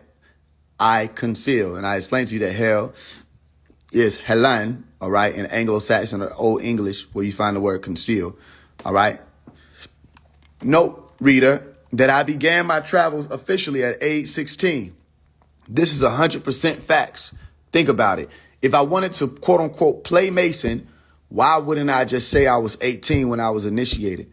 You mean this man knows all of this there is to know about Masonry and the initiation process, and somehow he was unaware that the universally accepted age requirement is from 18 to 21? No, I am aware now and was aware then that the universally accepted age requirement is from 18 to 21. The grandmasters who brought me through were also very aware of the universally accepted age requirement. For some reason, they still allowed me to travel. I myself was eager. No, I didn't lie about my age. Not only did they know my age, they actually came to me and said that they wanted to talk to me about the square. That's an important detail because I explained in my book, Who Knows the Secrets? In order to be a Mason, you have to ask a Mason. That code is 2B1 Ask One or 2B1 A1. Refer to Who Knows the Secrets book by Faise One. Why do I say that every Mason pledged allegiance to the dark side? When most people hear the words dark and side spoken together, they automatically assume that the word dark is being used to signify evil. Dark does not always mean evil. Dark or darkness can also mean confusion, disorder, secrecy, non-disclosure, unknown, etc. When we, those who took that oath, uttered the words, I will always hail, I conceal, and to disclose further, I will always forever conceal and never reveal any of the hidden mysteries of a Freemason or Freemasonry, we were indeed swearing to darkness, meaning we were swearing to secrecy. I knew even at age 16, that I would not honor that oath because that oath within itself was in violation. How would I be able to stand on my square and never reveal? How could I be a part of the divine order and never reveal? I myself would be in violation of that divine order, that which was explained in the Bible, in the book of Luke, chapter 12, verse 2. For there is nothing covered that shall not be revealed, neither hid that shall not be known. Therefore, whatsoever ye have spoken in darkness shall be heard in the light. And that which ye have spoken in the ear, in the closet, shall be proclaimed upon the housetops. I still can have respect for these people for thinking that it is honorable to keep oaths of vanity. I say they believe that they safeguard the secrets and the sacreds and the mysteries, but they only bogart them. It is far beyond time for the science to actually be applied. And I could, in this very book, show you, reader, just who my grandmasters are, where the lodge is that I was initiated in, and I can connect that to actual music videos and locations and songs and albums and mixtapes and projects that will show and prove that this was no thrown together clout chase. I am often amazed myself at how advanced, ahead of my time, and calculated I was at such a young age. So I am not surprised at the Boy Scout Masons and other onlookers' difficulty with coming to grips with my wisdom and understanding and reasoning and charisma and intellect and knowledge and experience, among other things. But this is what it is. This is happening. There is yet another Buddha among us, and his name has been given to you to be Faise One and Omari Shaman Hargrove, and he has a name that only he knows, as he was taught to protect earlier on in life, and he will always protect that name. I did not lose the point. I only wanted to stress that I am not in the business of fabricating a life or a story. This is real. Masonry is only one of the schools I've walked through. More will be revealed. More will be taught as we continue to walk. I learned a lot about how this realm was constructed and how it functions through Masonry. I already had an edge due to my exposure to right knowledge, that spell-breaking activation called a doctrine, which I do not like to refer to it as such, as to doctor something is to falsify it. And what Malachi Z. York did was the exact opposite. He brought all things to the light. He set the whole record straight with all of these degrees while I became an enlightened or lit up being at a very young age. I learned all about El Kalum, or the all, throughout my youth. I was taught about how all things are one. I was taught that there are no coincidences. I was taught that there is always a way to figure things out. If you can understand what a thing is made of and how it is made, you can understand more about that thing as a whole and to break it down or dissolve it. For example, I want you to read this question and then close your eyes and answer it before reading on. What is the number 8 made of? Now, since you've been on here, you may understand that. Other people may read that, don't even understand what I just did there. But I spoke about breaking things down and building them up. Remember the supreme mathematics of the number 8, which is what? Build or destroy. Are you with me? So what is this number 8 made of? And I put it in the book so you can have a visual. This is the number 8 that I'm referring to. What is this number 8 made of? Right? And a lot of people will have their own answers. So you have this image in your mind. Here goes the number 8 that I'm referring to. What is this number 8 made of? Right? Okay, cool. And I said what? There are absolutely correct answers, yes. But I want you to realize that there is no one right answer, because all of those answers will be an answer and they will each altogether form the answer. Let's look at it. Someone could answer this question and say that this number 8 is made up of 2 fours, as in 4 plus 4 equals 8. Someone else might offer that this number is composed of 4 twos, as in 2 plus 2 plus 2 plus 2 equals 8. Someone else may come in and say that this number 8 is made up of 8 ones, as in 1 plus 1 plus 1 plus 1 plus 1 plus 1 plus 1 plus 1 equals 8. Another person may come in and say that this number is composed of 2 circles or O's, as in the shape of the 8 itself. Someone else could state that this number 8 is composed of white pixels in the shape of an 8 on top of red pixels in the shape of a circle. What did you answer? I said the point here is that all of these answers are connected. If someone were to break or ask you to break down or unpack or decode this 8, you could easily just give one of these answers. Most people would. Then there are those of us who will provide all of these answers and then some. We are the ones who not only can complete and present major breakdowns of this realm we're in and beyond, we can also present and complete major buildups of this realm we're in and beyond. I am able to build and destroy. So you see why I'm doing that, right? Now, listen, everybody who came from that walk, they know what I'm talking about as soon as they read it. They should. If they don't, I don't know. That's weird. But the number 8 is build and destroy. Are you with me? I am able to build and destroy. Okay? This is also just to show the brothers that I walked the 5% route, walk too. And I know where they coming from too. Okay, watch this. Just as you are, the stronger and sharper your mind becomes, the more you'll be able to activate and actually utilize your psychic gifts.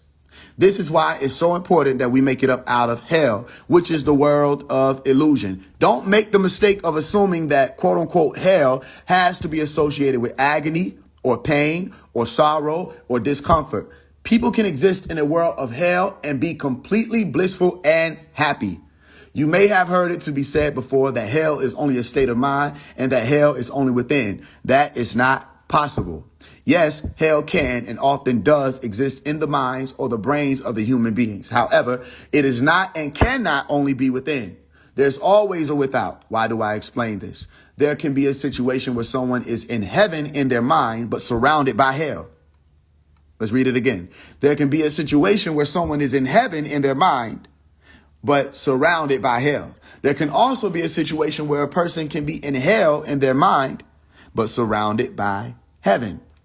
The point of calling out that the world goes through rehab is to call forth that reality of that war between who? Michael, listen, and his angels, and Shaitan and his angels, remembering that it was already written that the deceiver of this whole world will not prevail. All of you true Christs, and all of you Buddhas, and all of you gurus, and all of you shamans, and all of you messiahs, and all of you ascended masters, come forth.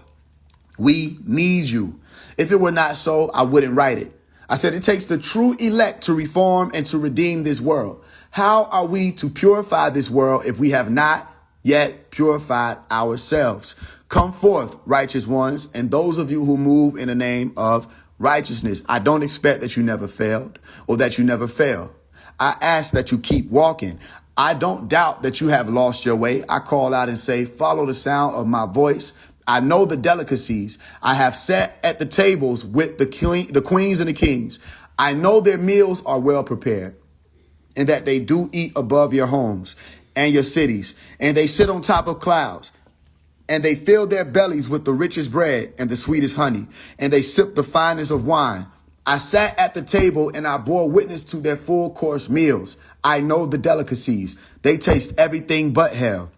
Their crumbs crumble and fall, crashing through your roofs, and you rejoice, and your families eat. I know the delicacies. Their leftovers slide down the mountains and flood the streets, and your people lift up their swords, and they war over the remaining grub, and they stamp on the bread, and they die on top of the meat, and they triumph ankle deep in soup, and you cannot tell the wine from the blood.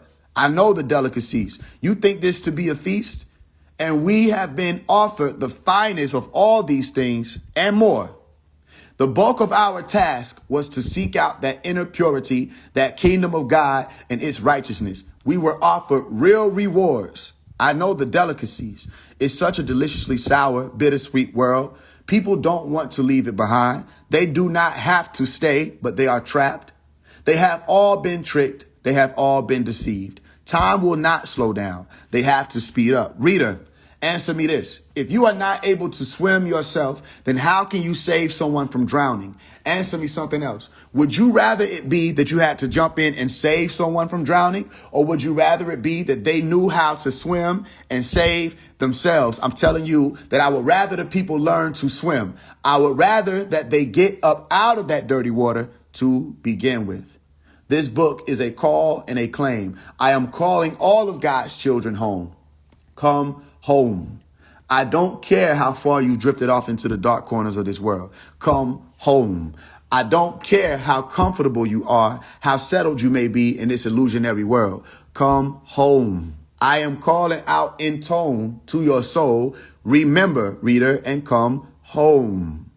I'm claiming all of God's children that they may be redeemed. You may not have faith in you, but I do. You may have forgotten who you belong to, but I remember. My hand is extended. Take what's in it. It is your reminder. Now grab my hand. You will walk through smoldering heat. You will be cold at times. Your head will ache. The dark lords, the one I call the shadow lurkers, will challenge and taunt you day in and day out. They will scream from what will sound like the very depths of your consciousness, causing a warping sensation. They will suggest that you give up. They will declare your efforts useless. They will beg your energy and your attention. I know these beings. There is no allegory here. This is no riddle. This is no parable. This is what they will do. Here it is how you will overcome them. When they approach you in dreams, you will not fear them. Remember that they are not allowed to cross over and hold frequency in this realm. And so if you see them, you are most likely dreaming and you are in no real danger, yet you are still not to engage. If you are approached by these beings sexually, reject them. When you begin to abstain and refrain from masturbation and ejaculation and pornography and alcohol and casual sex, etc., in the beginning of that journey, you may become a target. Why is it that those who indulge are targets already and those who refrain and abstain may become targets also? This is because those who indulge are already on the frequency of the beings, of those beings, and these beings use them for their energetic yields, which these beings consume as food. And those who refrain and abstain may also experience some buildup of lustful or sexual energy that is actually more potent and desired and sought out by the shadow lurkers. This is why transmutation and meditation and or prayer and change of environment and diet is so important as you go into rehab mode. I don't tell you these things to scare you away. I tell you these things so that you might be prepared in the event that you do encounter such beings as I have before and I overcame them. Never submit. This includes if and when you have what is called intrusive thoughts. Don't beat yourself up. Most people have experienced this phenomenon at one point in their life or another. Instead, identify the intrusive thought and send it on its way. I say you can use this powerful mantra or utterance. This is not my thought. I do not agree with this thought. This thought is not welcome in my mind. Thought, be gone.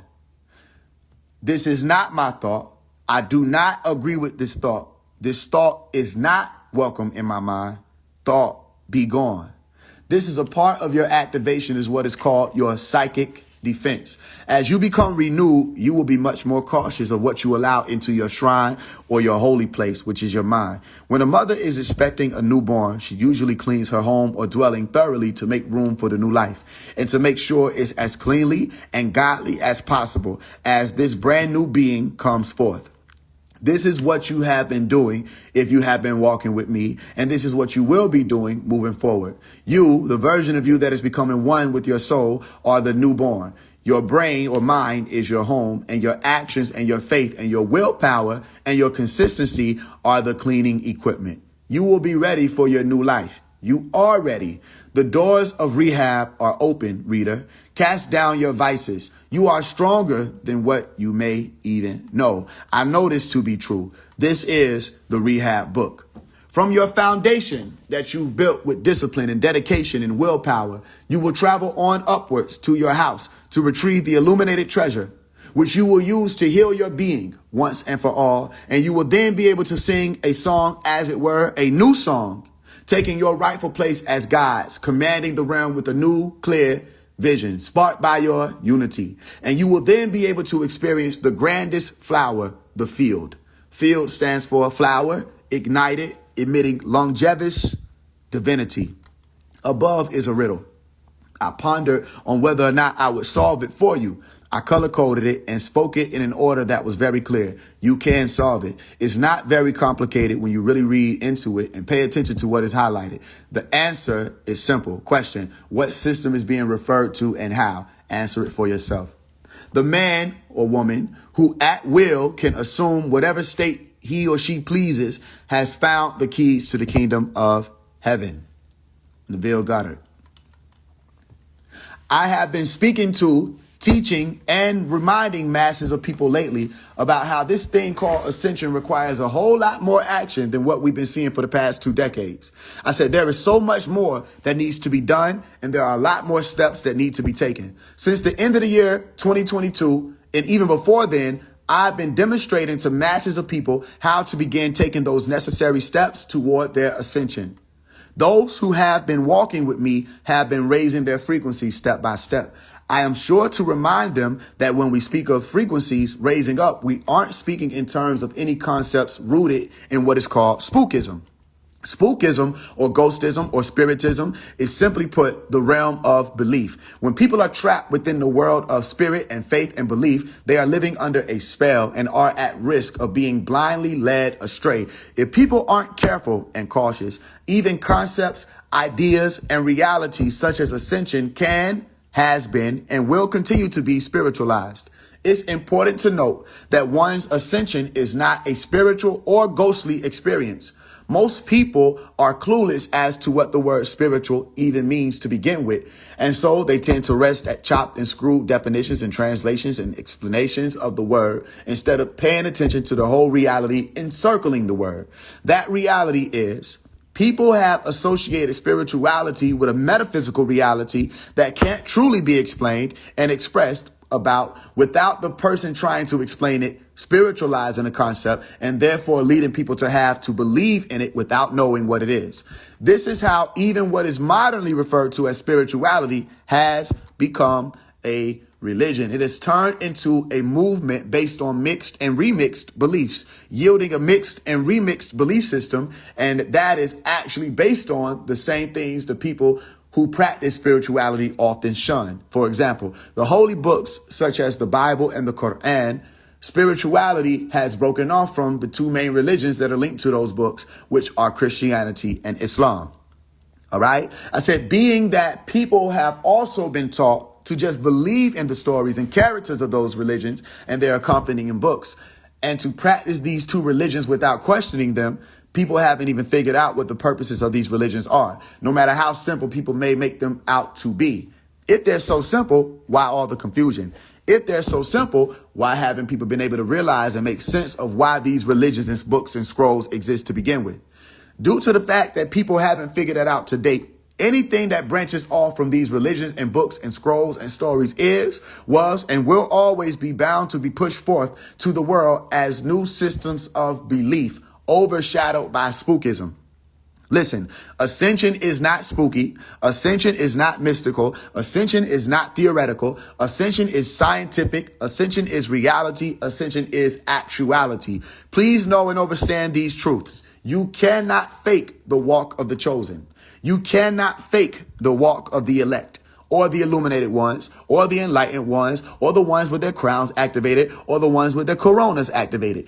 In addition to Christianity and Islam, there's Hinduism. In all actuality, although people refer to the spiritual or conscious community as the neo-spiritual community, where you have that word neo meaning new, and although, as I stated earlier, it's becoming a religion, that which is being called neo-spirituality is in fact modernized Hinduism. How can people truly move beyond religion if they can't even come to grips with their being a part of one? Hinduism, the oldest religion documented in human history, was actually never intended to be a religion, but a way of life. That way of life was supposed to encourage human beings to become scientists so that they may be able to better understand reality as well as their roles in reality. They were to learn from all masters or Buddhas. They were not to worship them as gods. The same goes for those of you who are of the woke or conscious community. Many of you were pulled from your pillars of faith, if you will, and tossed into a whole new world of wonder. Listen, having been told that you had been lied to and that religion was man-made and that you were in essence God alone and that you should quote unquote wake up. There is truth to each and every one of these statements. However, without enough understanding as to why those statements have truth to them, people run the risk of just rejecting the sciences altogether. The type of understanding comes from actually exploring more about the religions they were brought up in or raised up under. Most people who become spiritual do the exact opposite and actually choose not to be scholars and seekers of truth.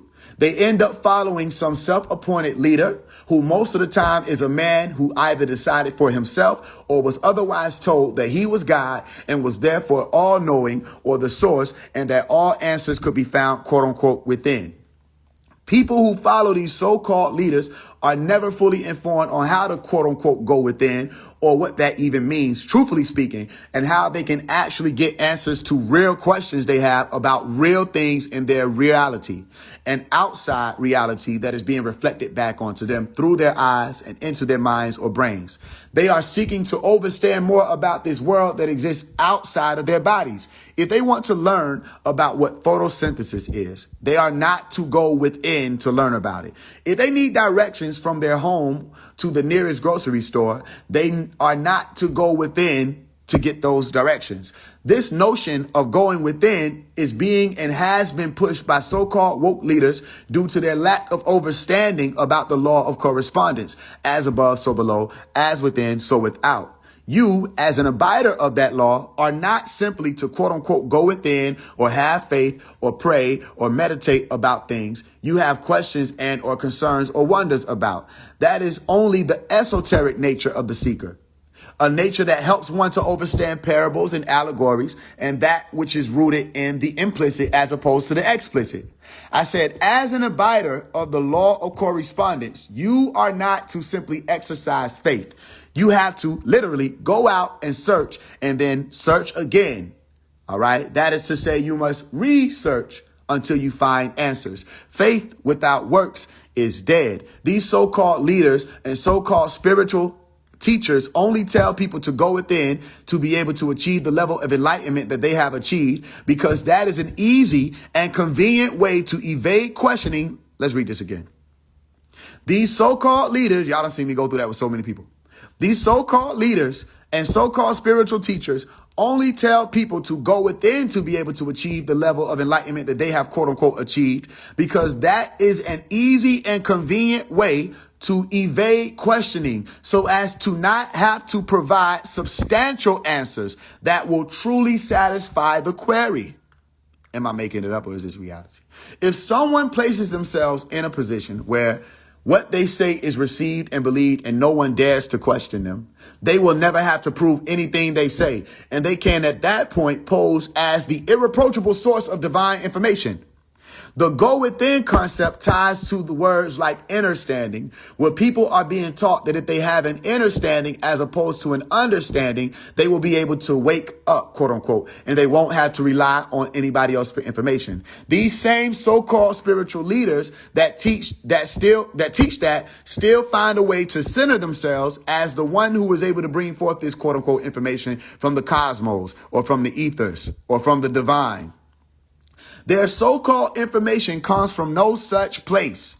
They got their information from actual masters and scholars and gurus like the master teacher, Dr. Malachi Z. York L. And they didn't study a wide enough range of his works to fully grasp what and why he was really teaching certain things to begin with. And so they took a brick from here and a thread from there and a nail from here and some glue from there. And they built an unsteady foundation upon which they laid more borrowed ideologies and conspiracies and religious practices and sayings and stories.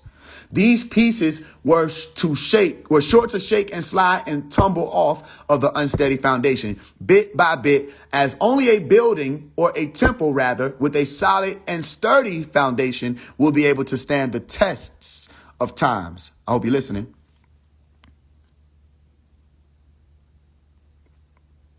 And for future references, do not spam ever. Don't ever spam my comments. Because people are listening. Don't do that.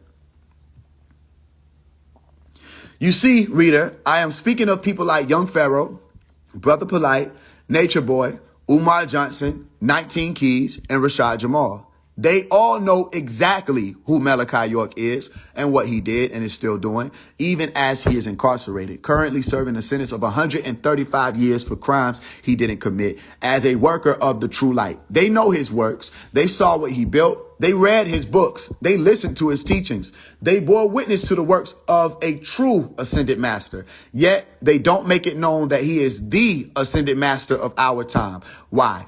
This is because they want the spotlight for themselves. They want to be followed. They want to be glorified. They want people to look up to them and have faith in them. They do not want to do the actual works necessary to help a people, the people, or any people actually ascend and become better beings. You, reader, should be cautious to not worship these so-called leaders. Pay more attention to the works than the man or woman.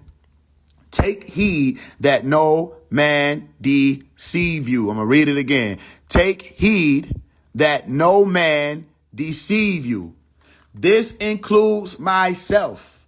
I'm not saying that I will deceive you. I'm saying I don't want you to just accept whatever I say as facts. I want you to actually actively exercise discernment. I have no intentions of being the quote unquote only one who can do the works. If helping to make this world we're in a better place is something you care to do, my message to you is to be genuine, be encouraged, be motivated, and to do the works. I won't say simply, don't be a follower. I'll instead say to you to follow with the intention of learning to lead properly.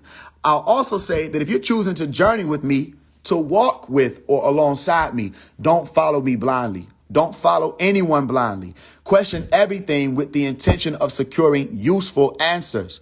Notice I said useful answers. It is more favorable for you to seek out useful answers as opposed to useless answers. If you can't use or apply in some way, shape, form, or fashion something you've been given as an answer, then that which you've been given is useless. The things we learn should be able to be placed on our utility belts like tools to be used if and when the time comes and we need them. To increase productivity and efficiency, one should work toward being able to identify utility versus futility. Utility equals usefulness. Futility equals uselessness. I was taught not to believe what anybody tells me and to always check it out or to make sure that it checks out. I want you to do the same. This is one way that you, reader, can reject the illusions of this world. Don't lean on faith and belief alone. Allow nothing into your brain. Say things that are of use to you. Maneuver through this realm as if your brain is your utility belt. Reach for your utility belt and do the works. I will for you to obtain the truth so that you may be made free. This is much more than a simple and single movement. This is an explosive combination of movements all coming together as one up under the sun, facing it as it appears to cross over the heavens. Yet indeed, they will still call this a movement. Don't waste your time trying to argue them down. Qualify that so-called movement as an endeavor of many waters and airs and fires and earths, a multidimensionally complex process rooted in progress. They, the outside world, will not understand this unless they have been walking with us already. I said, so it will be labeled simply a movement. It will be labeled as an endeavor. I want you to pay attention to and point out to the onlookers and doubters and skeptics and naysayers the fact that this so-called endeavor or movement doesn't have a name. Note, you are not a member of a cult and that you are free to travel to and fro, listen, as you will, and are under no constraints. As you walk with me, and even in and after the event that I am no longer, quote unquote, here in this body, you are encouraged to be more responsible, more observant, more scientific, more logical, more reasonable, more knowledgeable, to enjoy life, to study all great works and teachings, to never stop learning, to be creative, to love, to be proud of your ability to love, to hate no one, yet be aware of differences and use active discernment, to believe nothing that anyone teaches you and to research everything, to be motivated, to take care of your mind, body, and soul, to look after your health and well-being, to be sure to remember that no matter how intelligent or charismatic or powerful or mysterious or spiritual or religious or important or compelling or effective any man or woman may appear, you are to worship nobody save whatever God or force in the universe you believe in beyond mankind. You, reader, are not a follower of Phase One. You are responsible for your own actions as an individual, as am I. I do not teach or encourage anyone to harm anyone. This endeavor is not reserved for a single race of people. If you know what I'm doing, you know what I'm doing in this book. My message concerns not just one group of people, but all of humanity. I am not claiming to be God, the creator, or any type of supernatural entity. I am here in this realm with you, it's true. I am being human, therefore I am a human being. I am not saying I am merely a human being, wink, wink, wink, wink, as there are many more mysteries yet to be uncovered and brought forth about our existence as living souls. However, I don't want anyone to get caught up in the mystical nature of my being. I don't want anyone to get caught up in the mystical nature of their own being. Listen, you see, in this form, I breathe in oxygen and I breathe out carbon dioxide, just like everyone else. If I don't continue to breathe in that oxygen, then that which you observe to be me will die or transition from an animated state to an inanimate state, becoming food for the decomposers, broken down and recycled back into the earth. This is also true for you, reader, and you are being encouraged not to fear that reality, but to accept and embrace it, allowing for your accepting and embracing that reality to motivate you to live a more present, more fulfilling life. I said, thus, there is no name and there will be no name for this endeavor. I don't want, ask, or require people to sign up for or to become a member of this quote unquote movement. We are not an organization. An organ cannot function on its own. I'm going to read that again. We are not an organization. An organ cannot function on its own. It takes a body. I welcome all people to hear my teachings. I welcome all people to question my teachings as well as my motives.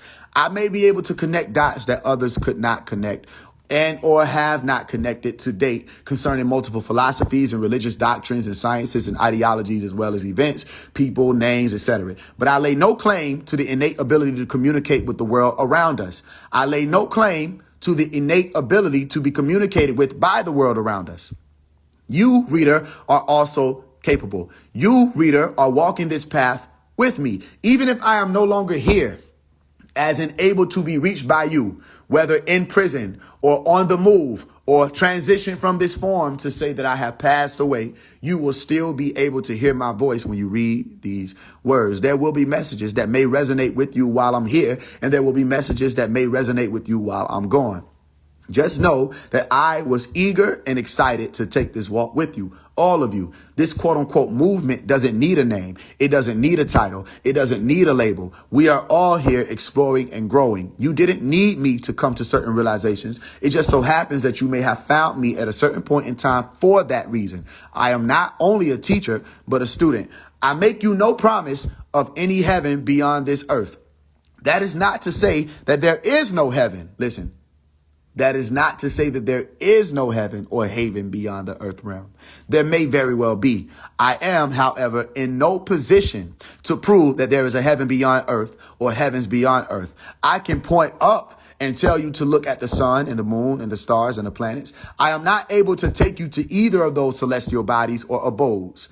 How can I tell you for sure that you will be taken from this realm? A realm that is currently in a state of disorder and chaos or hell. How can I tell you that which I don't know and then say that I am a speaker of truth or that I am of the true light?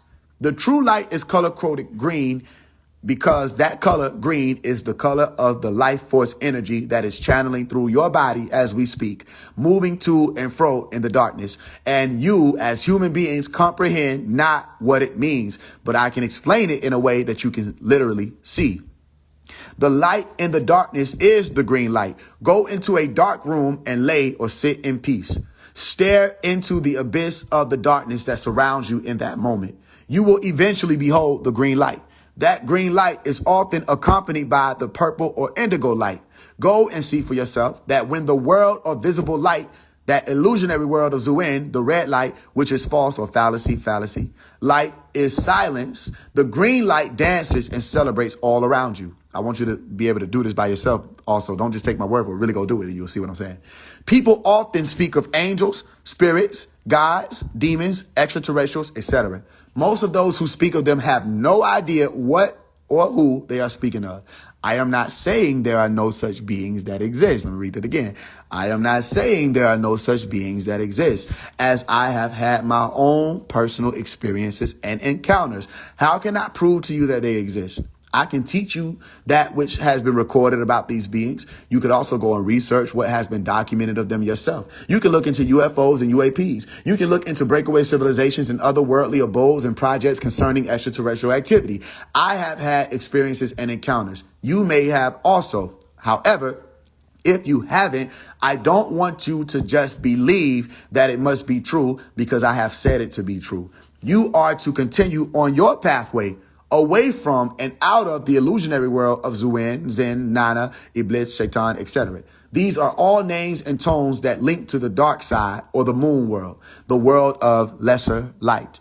That world is ruled by demonic, venomous forces. By tone, you know one of the names of those forces. His name is called Sam.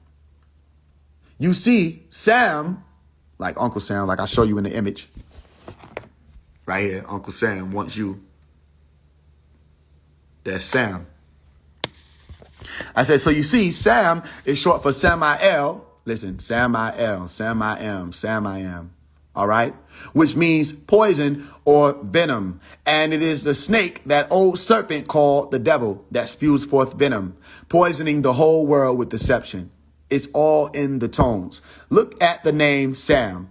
Think of the tools of the illusionists.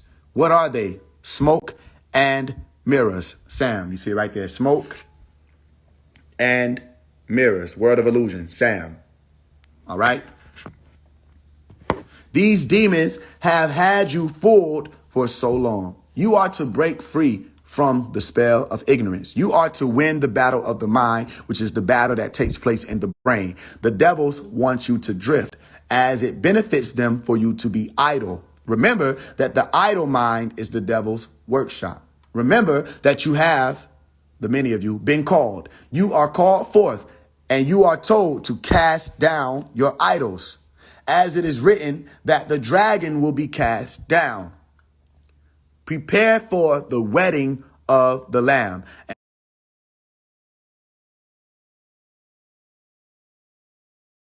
And put on your garb of righteousness. You are also called forth to be of the elect.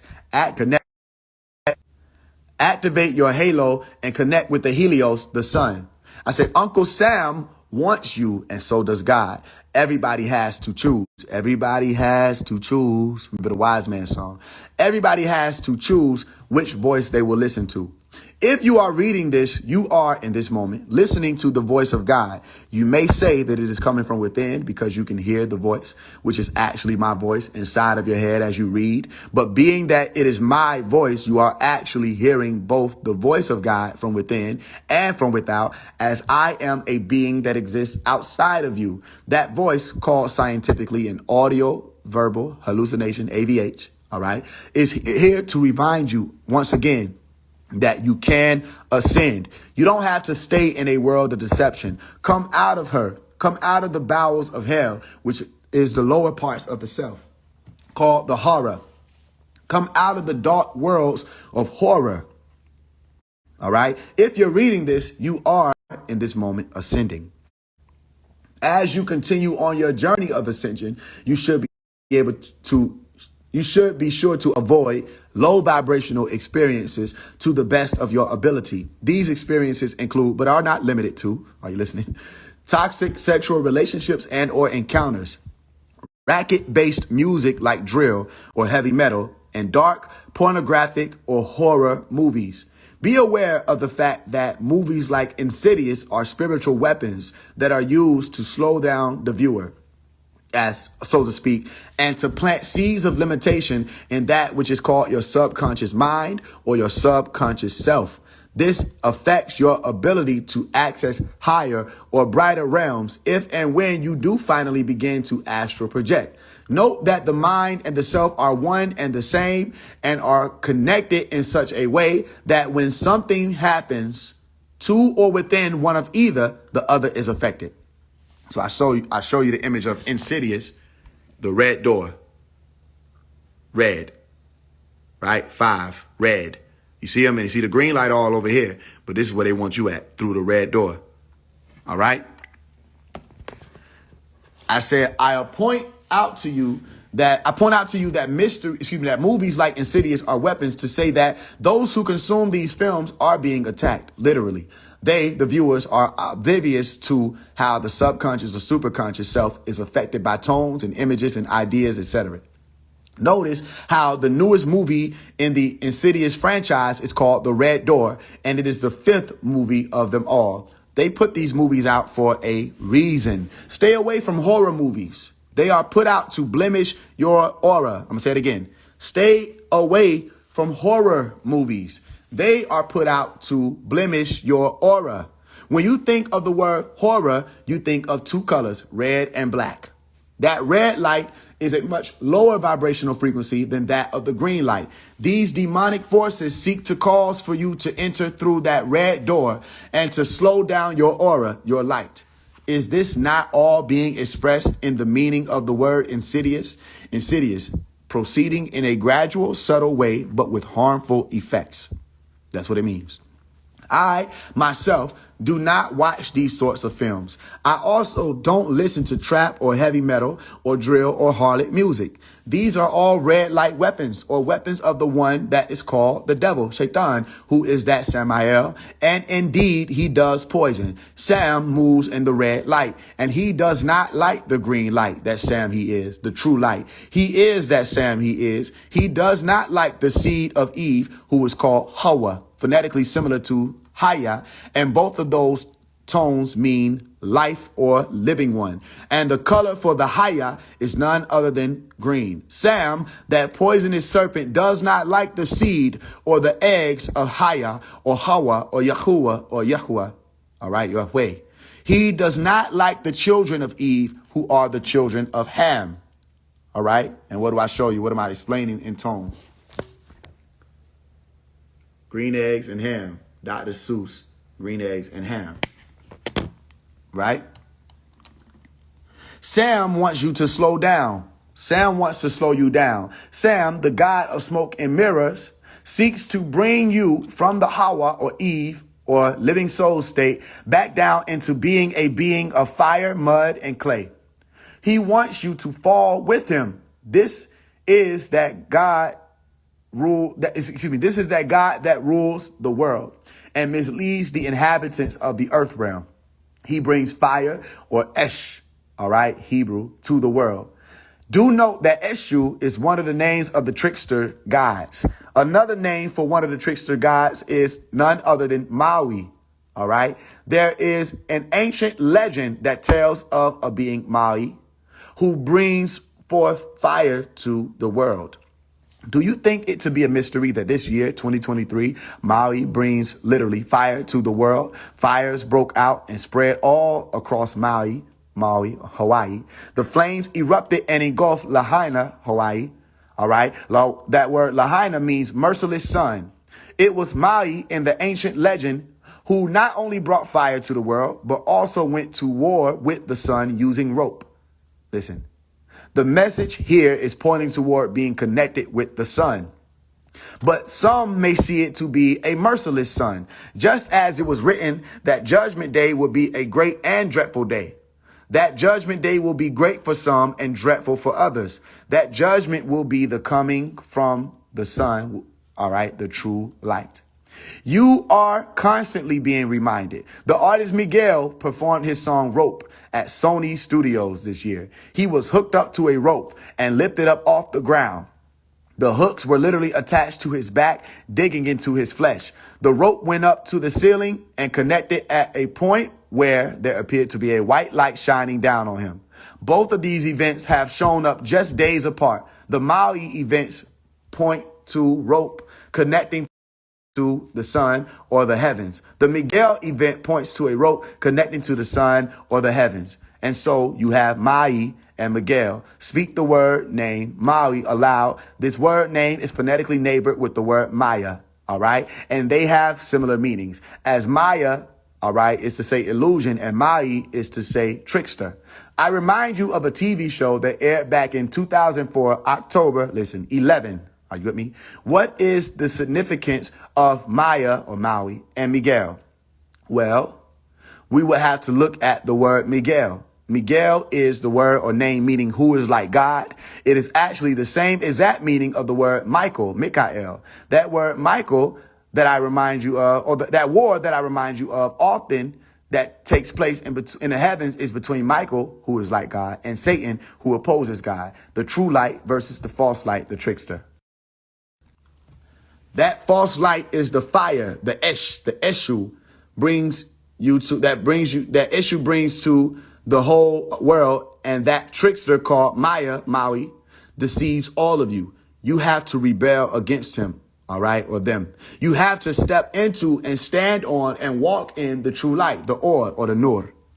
Raise up out of that Ish, watch this. Feed your soul, and that nur, which is the light, will shine above the Ish.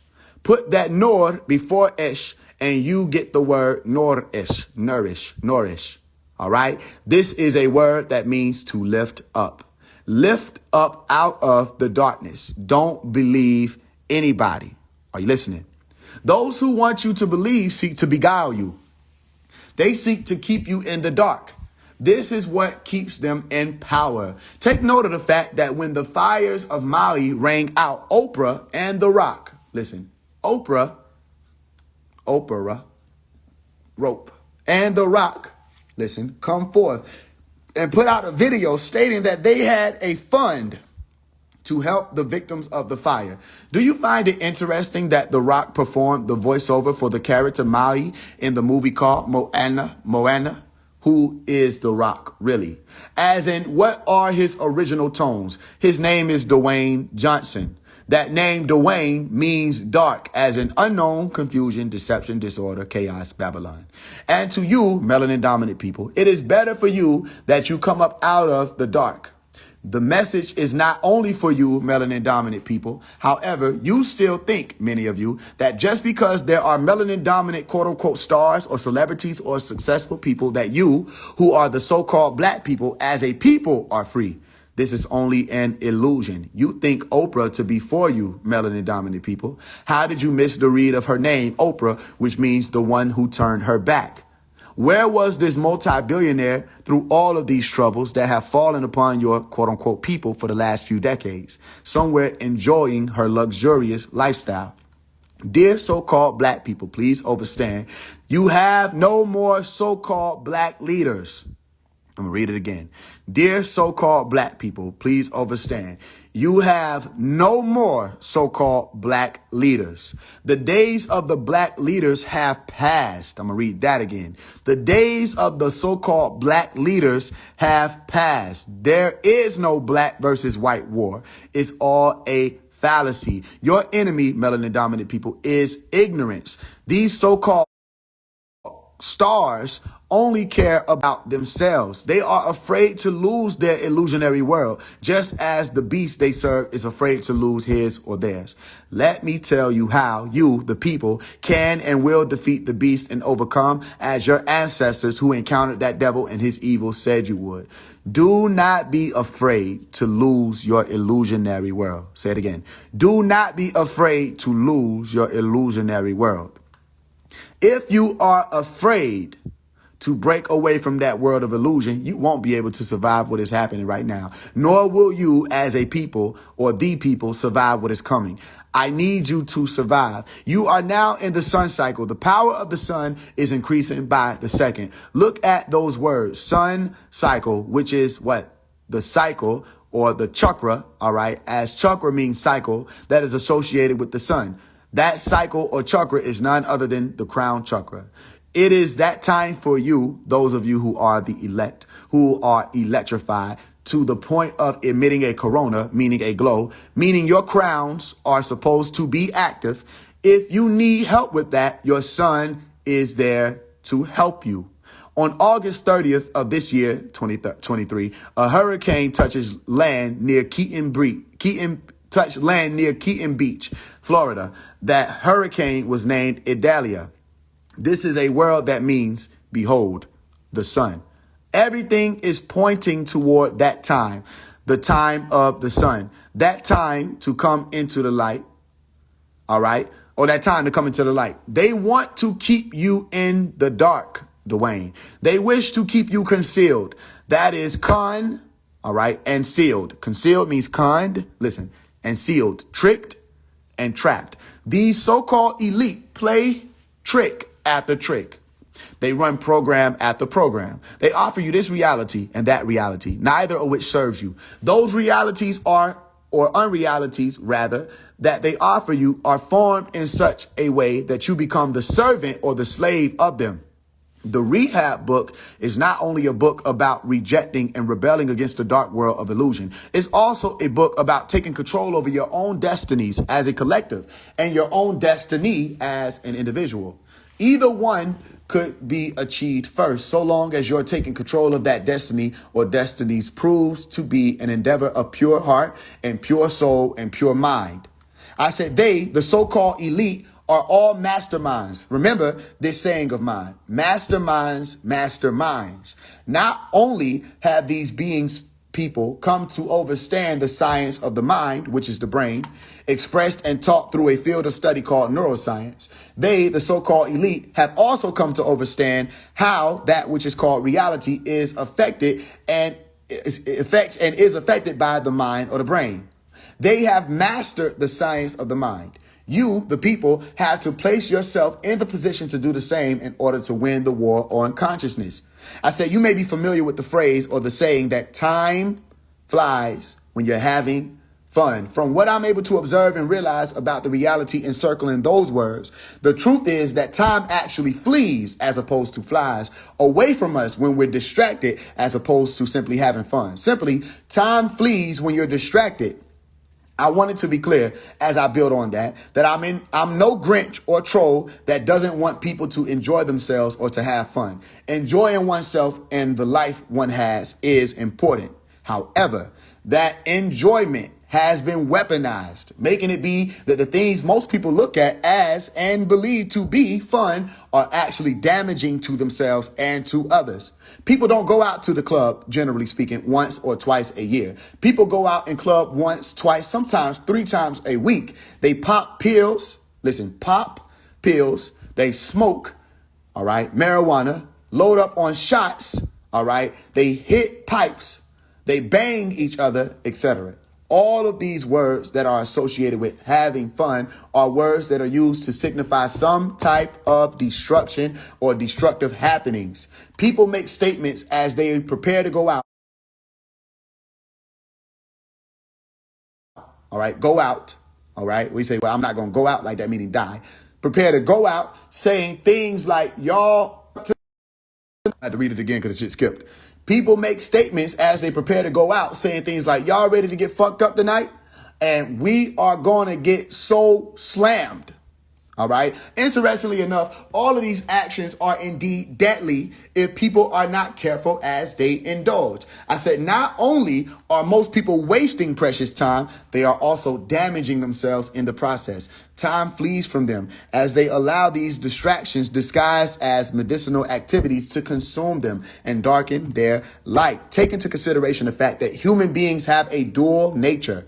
One part of the human being is the animalistic part, and the other is the godly part. Just as human beings have a boss lobe, which is the frontal lobe of the brain, that part of the brain that governs their critical thinking and decision making, human beings also have a reptilian brain that governs their primitive instincts and survival responses. Notice how when people are behaving wildly, that the common response to that behavior is the making of the statement, they are acting like animals.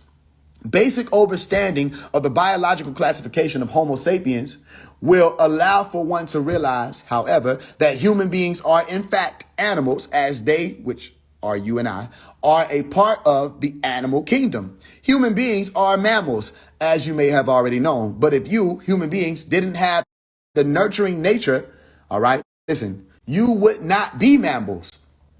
It is your being equipped with hair, and it is your being equipped with milk glands that makes you mammals. Now think, do all humans possess functioning milk glands?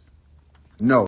The Homo sapiens who manifest or actualize or develop in this realm as what are now called males are equipped with mammary glands and nipples and pituitary glands. They have the anatomy that seems as though it was formed for the purpose of nurturing, yet they, the males, don't have the hormone levels that would allow for their mammary glands, all right, or milk glands to function. It is the woman or the mama, listen, the mama is the L of this world. All right. She, the woman, is the complete Homo sapien. She is the true mother of God or mother God or mama L. Remember, L means God, mama L or mama L or mammal. She's the true mammal, the woman. It is the nature of that God called the goddess, all right, to nurture or to nourish or nourish, all right, bring the light above the fire. Man has to understand that and respect her and protect her. Though they have the animalistic nature inside of them, both men and women have to make it their business to refrain from behaving and forming habits of behaving like animals. Animals have no discipline. Animals or beasts are not able to reach the level of understanding that the beings who are beyond human beings or the complete and total and Homo sapiens, all right, and beyond are able to reach. All right. These are the elite. OK, those who master the mind ascend. OK, I think I'm gonna bring it to a close there because it's literally my phone literally gonna die and my charger fucking up and I gotta wait till my people's literally my brother them took my fucking charger. I'm gonna get on their ass about that shit. But they took my charger, so I literally can't use it. I tried to put this other shit up, but I gotta keep making whole mechanisms with a fucking chair to try to keep that shit in the wall. So I had to pull this to a close. All right, so as I pull it to a close, let me see if there's something else, one more page I can get through. We got the Kadir, Avatar, Deep Breaths, Parasympathetic, Superpower, Let's see. I did the silence breakdown for you. Okay. All right, so I think we go ahead and bring it to a close. If you want the book I was just reading, it's called Rehab. You can access it by sending a donation to that Cash App that's at the bottom, Play for Change. Send a donation to that Cash App, any amount, doesn't matter. And not only will you get that rehab book, you also get 9 other books with it, too, that you can own for yourself so you can do whatever you want to do with those. So it's 10 books that I'm sending. Send your donation, send your email with them. If you have the books, go ahead and send a donation anyway, just to support the fundraiser, which I had to go back and calculate now because I've been seeing people sending funds in since we've been on the live hours ago. So I appreciate all of you who've been participating, even if you bought a badge and if you've donated before. Everybody has been supporting it anyway, not even just the funds. Thank you for that. All right. So for the next 3 months, we will be raising funds. And the intention of that is to get up to 100,000. You know what I'm saying? It depends on what route we could take. You could get there. If not, even if we don't get there, we'll still have something leading up to that point. That's the plan. All right. More things are coming. Merchandise. I'm supposed to be going to go get shirts tomorrow. I'll customize them. The plan is to literally show myself customizing the shirt and then to put out that shirt, either auction it off or put it out at a price to let somebody, whoever's interested, inquire about it and secure it so they can get it. You know, there's other things that are coming. I'm planning to do a digital concert soon, so that's going to be something else you can look forward to. It's just a lot of things. You know, I'll be dropping on the Drake's birthday. The Drake song will be dropping on Drake's birthday. Either it's going to be a song or it'll be a whole tape. Depends on the flow of how things move and how things wind up going. Just be on the lookout for more content. I'm still, fighting the algorithm. So just for the people who've been sharing my posts, anytime I post, I appreciate that. When I post, share the post. You know what I'm saying? Listen, if you got to share my shit every day, that's what we own. We own that. When I post, share the post, okay? Because listen, these motherfuckers is smarter than what people think. they don't like that you figure certain things out like that. Because first of all, Instagram only send out your shit to about 10% of the people that follow you. So the algorithm is only programmed to get about 10%. So if you got 200,000 followers, you ain't really expected to go beyond 20,000 views on a video. So if all your views is turned around, average 100,000 views, 200 and more, right? It's like you siphoning attention that they expect to be in other places. And that's how they manage their algorithm. So I'm just telling you, we really breaking barriers. And that's a part of the reason why they're trying to associate, you know what I'm saying, my telling people to share with spam, and that's not what I'm doing. So, you know, they've been doing that. They've been trying to limit my outreach and all this other stuff. So, you know, just pay attention for shit like that. And it's not going to stop anything. I'm just telling you because it didn't stop it the first time. Because the reason why I started telling people to share my posts, literally, is because the motherfuckers shadow banned me for no fucking reason. It's like I don't talk about none of this conspiracy shit. I don't be on about no vaccines and making videos about it and, you know what I'm saying, no Jeffrey Epstein and all this other stuff. I don't be on my Instagram talking about that shit. So they had no reason to shadow ban me. They just did that shit just fucking for no fucking reason. So I started telling people, I said, fuck it then. I'm going to tell people that they are the algorithm and they can share the shit. And instead of waiting on the machine to push my shit out, y'all push it. All right. So every time I push something out, if it's a video about anything, share it. Okay. It don't have to be something that you know, like you interested in, none of that, but just share it to put it out to help boost the numbers and just know that it's a part of the plan. All right. So I love y'all. Again, if you want the book, send a donation. Send your email. I appreciate you. I see y'all. I thank you. I see you. Right. I appreciate y'all. Send your donation in, send your email, and I'm going to send you well, my sister is the one who's over that now, but she's making sure everybody getting their stuff. So she's going to send you in all of your books. So you'll get 10 PDFs in your email. Okay. When I roll out the digital concert, what might wind up happening is I may wind up making it unlisted. So you'll be able to have access to it via a donation. So you'll be able to get it just through a donation. I don't think I'm going to make it public. It depends. It depends on how I feel. All right. It depends on what we got going on around that time. Depending on how the fundraiser and stuff like that going. Because if it's really boosted, then I might as well just go ahead and just do a free concert. But if it's not boosted, then we'll boost it by doing the concert ticket sales. All right. There's other things that's in the works. So I see y'all. I see everybody. I love you. I appreciate you. I got to charge the phone up. And then we got to just come back later because my peoples ran off with my charger. If not, we would have ran through that whole book. All right. So I love you. I'll talk to you soon. Peace and love. You got any questions about anything, just hit me up and we'll be back. Peace. Thank you.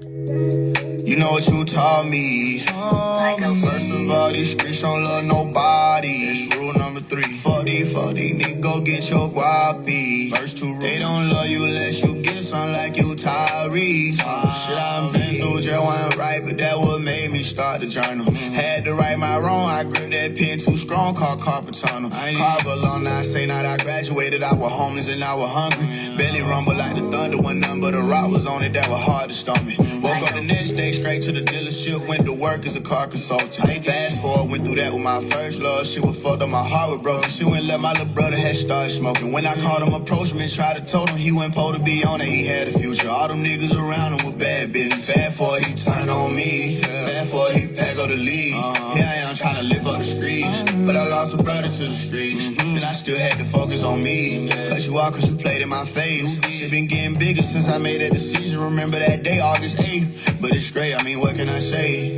You know what you taught me. First of all, these streets don't love nobody. Rule number 3. 40, nigga, go get your guapi. They don't love you unless you get some like you Tyrese. And I didn't have much to give, that's probably the reason you slid. You need what you need for your kid, we're calling on teacher to head. But even though she wasn't near, that shit wasn't easy that year. Just thinking it bringing back tears, it took me some time to heal. Do anyone know how it feel to lose your first and trying to be around them still? Cause every single time you near each other, the heavens open, you hear chimes when you chill. But they trying to wind up in jail, cause niggas thinking they be on that, but not for real. They're trying to remind yourself, shit ain't worth it, you got too much to lose, let go. That shit gon' hurt you for sure, but sometimes you gotta bruise to grow. Thank you for showing me, you know what you taught me. First of all, these streets don't love nobody. Rule number 3. 40, nigga, go get your guapi. First 2 rules. They don't love you unless you get some like you Tyrese. Yeah, you know what you taught me. First of all, these streets don't love nobody. Rule number 3. 40, nigga, go get your guapi. First 2 rules. They don't love you unless you get some like you Tyrese.